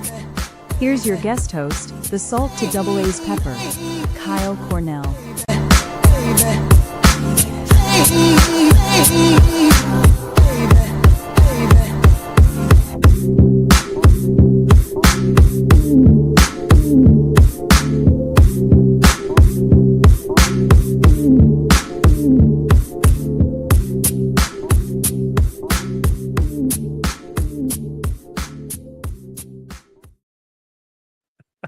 I can't believe she said it 2 straight nights. That's wild. AI lady is crazy. Welcome back in. Midnight Run here on the Inside Edge Network. So happy you're with us as we take you through the rest of your evening from your late Tuesday and now to your early Wednesday morning. So happy you're with us here on the Inside Edge Network. And you can always find out when we go live, what we have going on by liking, subscribing, punching that notification bell at Inside Edge Net across all the different social media platforms you see there at the bottom of your screen. You can also check out our amazing website, InsideEdgeNetwork.com. Great opportunity to get to know all the different talent we have here on the network and check out the full show, the show schedule, great merchandise store, all that right there at your fingertips, InsideEdgeNetwork.com. And download our app on Roku. Again, all you got to do, if you have a Roku TV, you can just search Inside Edge Network, download the app so you can listen to us when you're cooking dinner, hanging out with the kids, just trying to have some fun, whatever it is. Maybe you're outside doing some stuff. You want to throw us on the app. You got Alexa, whatever it is. All you have to do is say, Alexa, play the Inside Edge Network, and we got you right there. Also, on your phone, too. I have the app on my phone as well. I take it wherever I go. If I don't want to fire up the old YouTube, I can just do that, too. So, Inside Edge Network on Roku. Take us wherever you need to take us right there on the app. All right, some news and notes as we get towards the end of the program here tonight for you guys. Let's talk about Wimbledon. We kind of have to at this point because today was crazy. And one of the reasons why was that guy, Novak Djokovic. What a match he had, 5 hours and 15 minutes.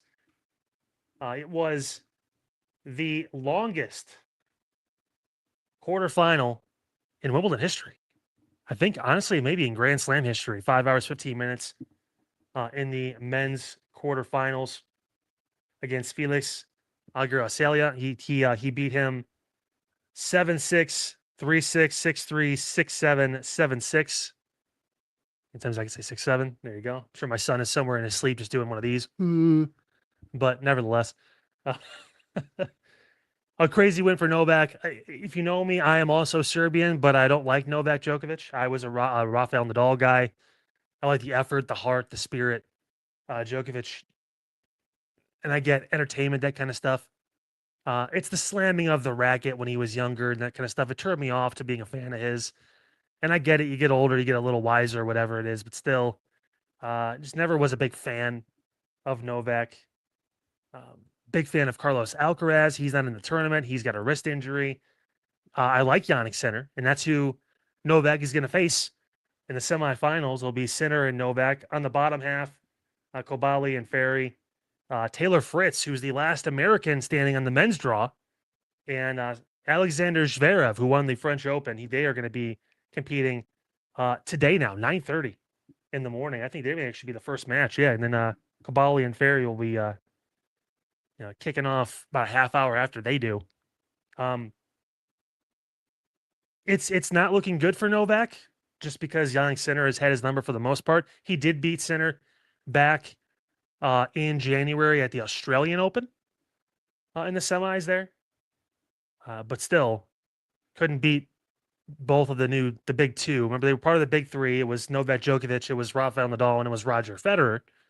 All three with over 20 Grand Slams or 20 Grand Slams or more apiece.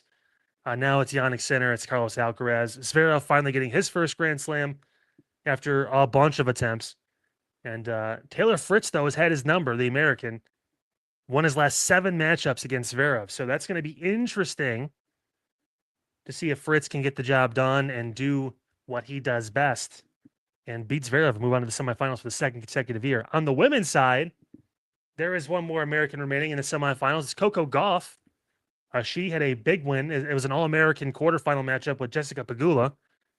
She won 4-6, 6-3, 6-3 to move on. She'll face Mukova. She actually beat Naomi Osaka. I know that's one of Autumn's favorite tennis players, so sorry. But Naomi's getting better. She's getting close. I don't understand the Arena Sabalenka hate, but I understand that, hey, people hate people that win. Then they have fun doing it.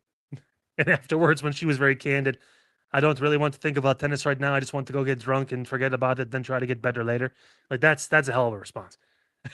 But it feels like it's wide open on the women's side. This could be Coco Gauff's year. She could possibly do it. She's the 7th seed. I think actually she's the highest ranked seed remaining on the women's bracket. So if you're going off of seeding, she's the favorite. So we'll see how she handles that. I think she's the youngest ever into the Wimbledon semis as well. So kudos to Coco Gauff as she moves on. And Wimbledon, it's always fun. Listen, especially when the U.S. Open comes around too, guys. If you have the availability to watch that, if you have time, just throw it on. They have the marathons on, that kind of stuff. ESPN, the ESPN Unlimited has it too. Really cool. I work from home, so it's great for me. Just flip it on and you watch it, enjoy the show. Tennis is a really fun sport to watch. It definitely can be. There's a lot of emotion. And I'm not just saying that because I play it. It's really fun. And this Wimbledon is turning out to be interesting on both sides. The World Cup, that's also pretty interesting. We had some more controversy today, or I should say yesterday now. But we have our final 8. The bracket is set. And there you see it. The special Midnight Run bracket edition of the World Cup quarterfinals. On the top left, France and Morocco. Underneath them, Spain and Belgium. Ooh, I said Belgium, and I felt all the U.S. fans cringe. Norway and England, that's going to be fun. And Argentina and Switzerland. These are the two teams that played yesterday. Argentina, controversy. Egypt was leading that match for seemingly all of it. And then all of a sudden, Argentina stormed back. Leo Messi leading the charge. The greatest player ever has Argentina into the quarterfinals. Again, I don't understand the Leo Messi hate. I think it's pretty universally known he is the best player of all time. And I think it's just soccer is better when he's still playing. So, and that team is damn good. So give him a lot of credit. And Switzerland advancing, no goals in regular time. They had to go to penalties. They move on and beat Colombia to advance to where they are now in this quarterfinal. The favorite, I feel like, kind of has to be France. Just because Mbappe has been playing out of his mind. Spain has won, but they've struggled a little bit in certain moments. Is it crazy for me to say Norway is the other favorite? I don't know. It just kind of feels like with Erling Haaland and that group, man, they're just got something going. They got the row going. If you guys have seen that thing where they all get in the line, it's the Norway tradition after they win. They do the big row all across the stadium. It's nuts. So cool. But I pose this question to you guys, and we're going to keep the graphic up for a minute because I want you to think about this. You look at these 8 remaining teams. USA better than any of these guys? Honestly, if you're impartial, I know, listen, like I said yesterday, love our country, happy to be here, would not want to live anywhere else. Strictly off of the quality of soccer, football, whatever you want to call it. Realistically, is the U.S. better than any of these teams? The answer is no. Morocco has been on a hell of a run the past decade with what they've been able to do with their soccer program. Belgium's always been consistent. Spain, France, England, Argentina, always in the conversation.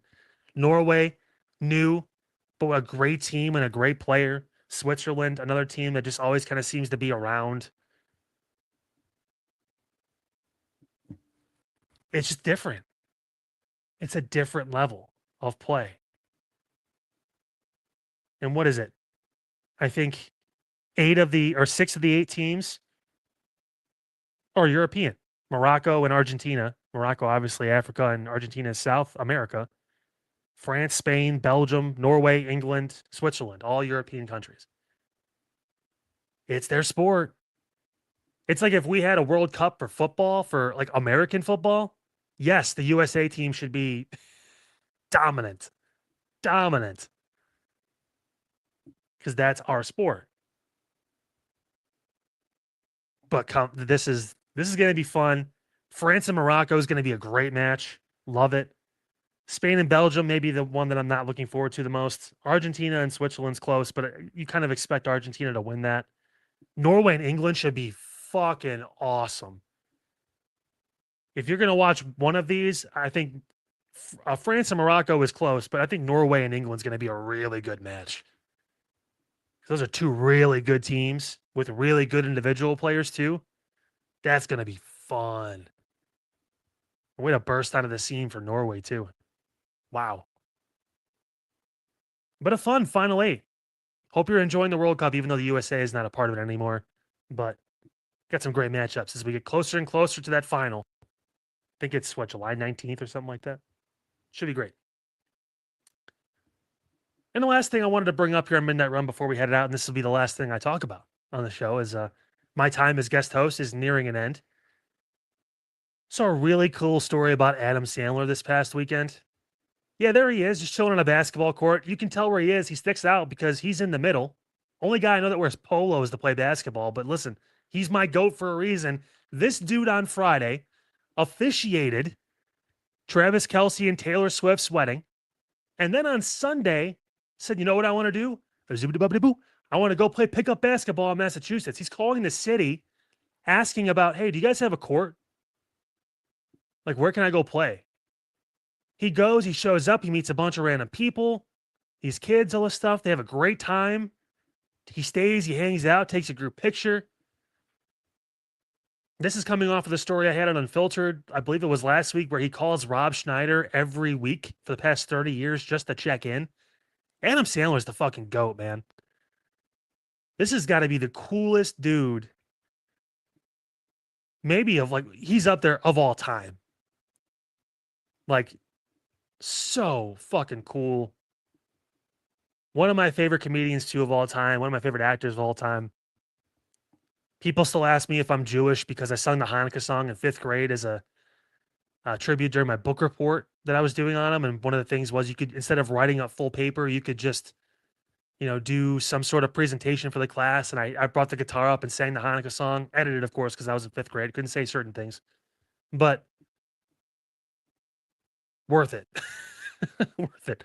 Such a cool ass dude, man. And I'm happy for those kids that get to play with them. And anyone who comes in contact with Adam Sandler, I feel like 99.9% of them say, awesome guy, just happy to be around him. And you know what? We were happy.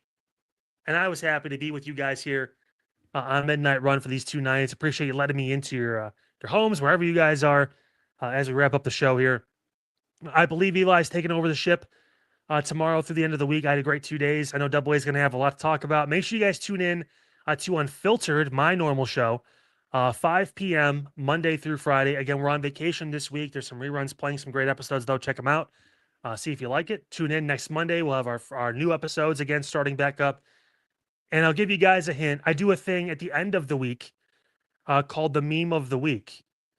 We already have a picture taken and ready for Unfiltered. We debut it on Monday. We give you guys the full week to submit meme suggestions. Of course, you can follow my Facebook page, Unfiltered with Kyle Cornell. That's where I post this. I usually try to tag Inside Edge Network as well, Inside Edge Net on Facebook. You guys can find it there too. But we got a picture, and it is of the original host of this show, Double A Anthony Alford, that will be showing on Monday. So he's going to have a lot to get pissed off at me about starting next week when he gets back. But on a serious note, buddy, I love you. You guys know that I'm with you, and we're all here for you at the network, man. I appreciate you giving me the opportunity to do this for these past 2 nights. Appreciate Eli busting his ass like he always does, putting off his vacation a little bit to be able to run the ship. And we got a great group of people here, people. I mean, this is special group, special guys, special girls, and you just never know. You never truly know what's going to happen next here on the Inside Edge Network. But until that point, have a great rest of your evening. That's going to do it for Midnight Run. We'll see you tomorrow here on the Inside Edge Network.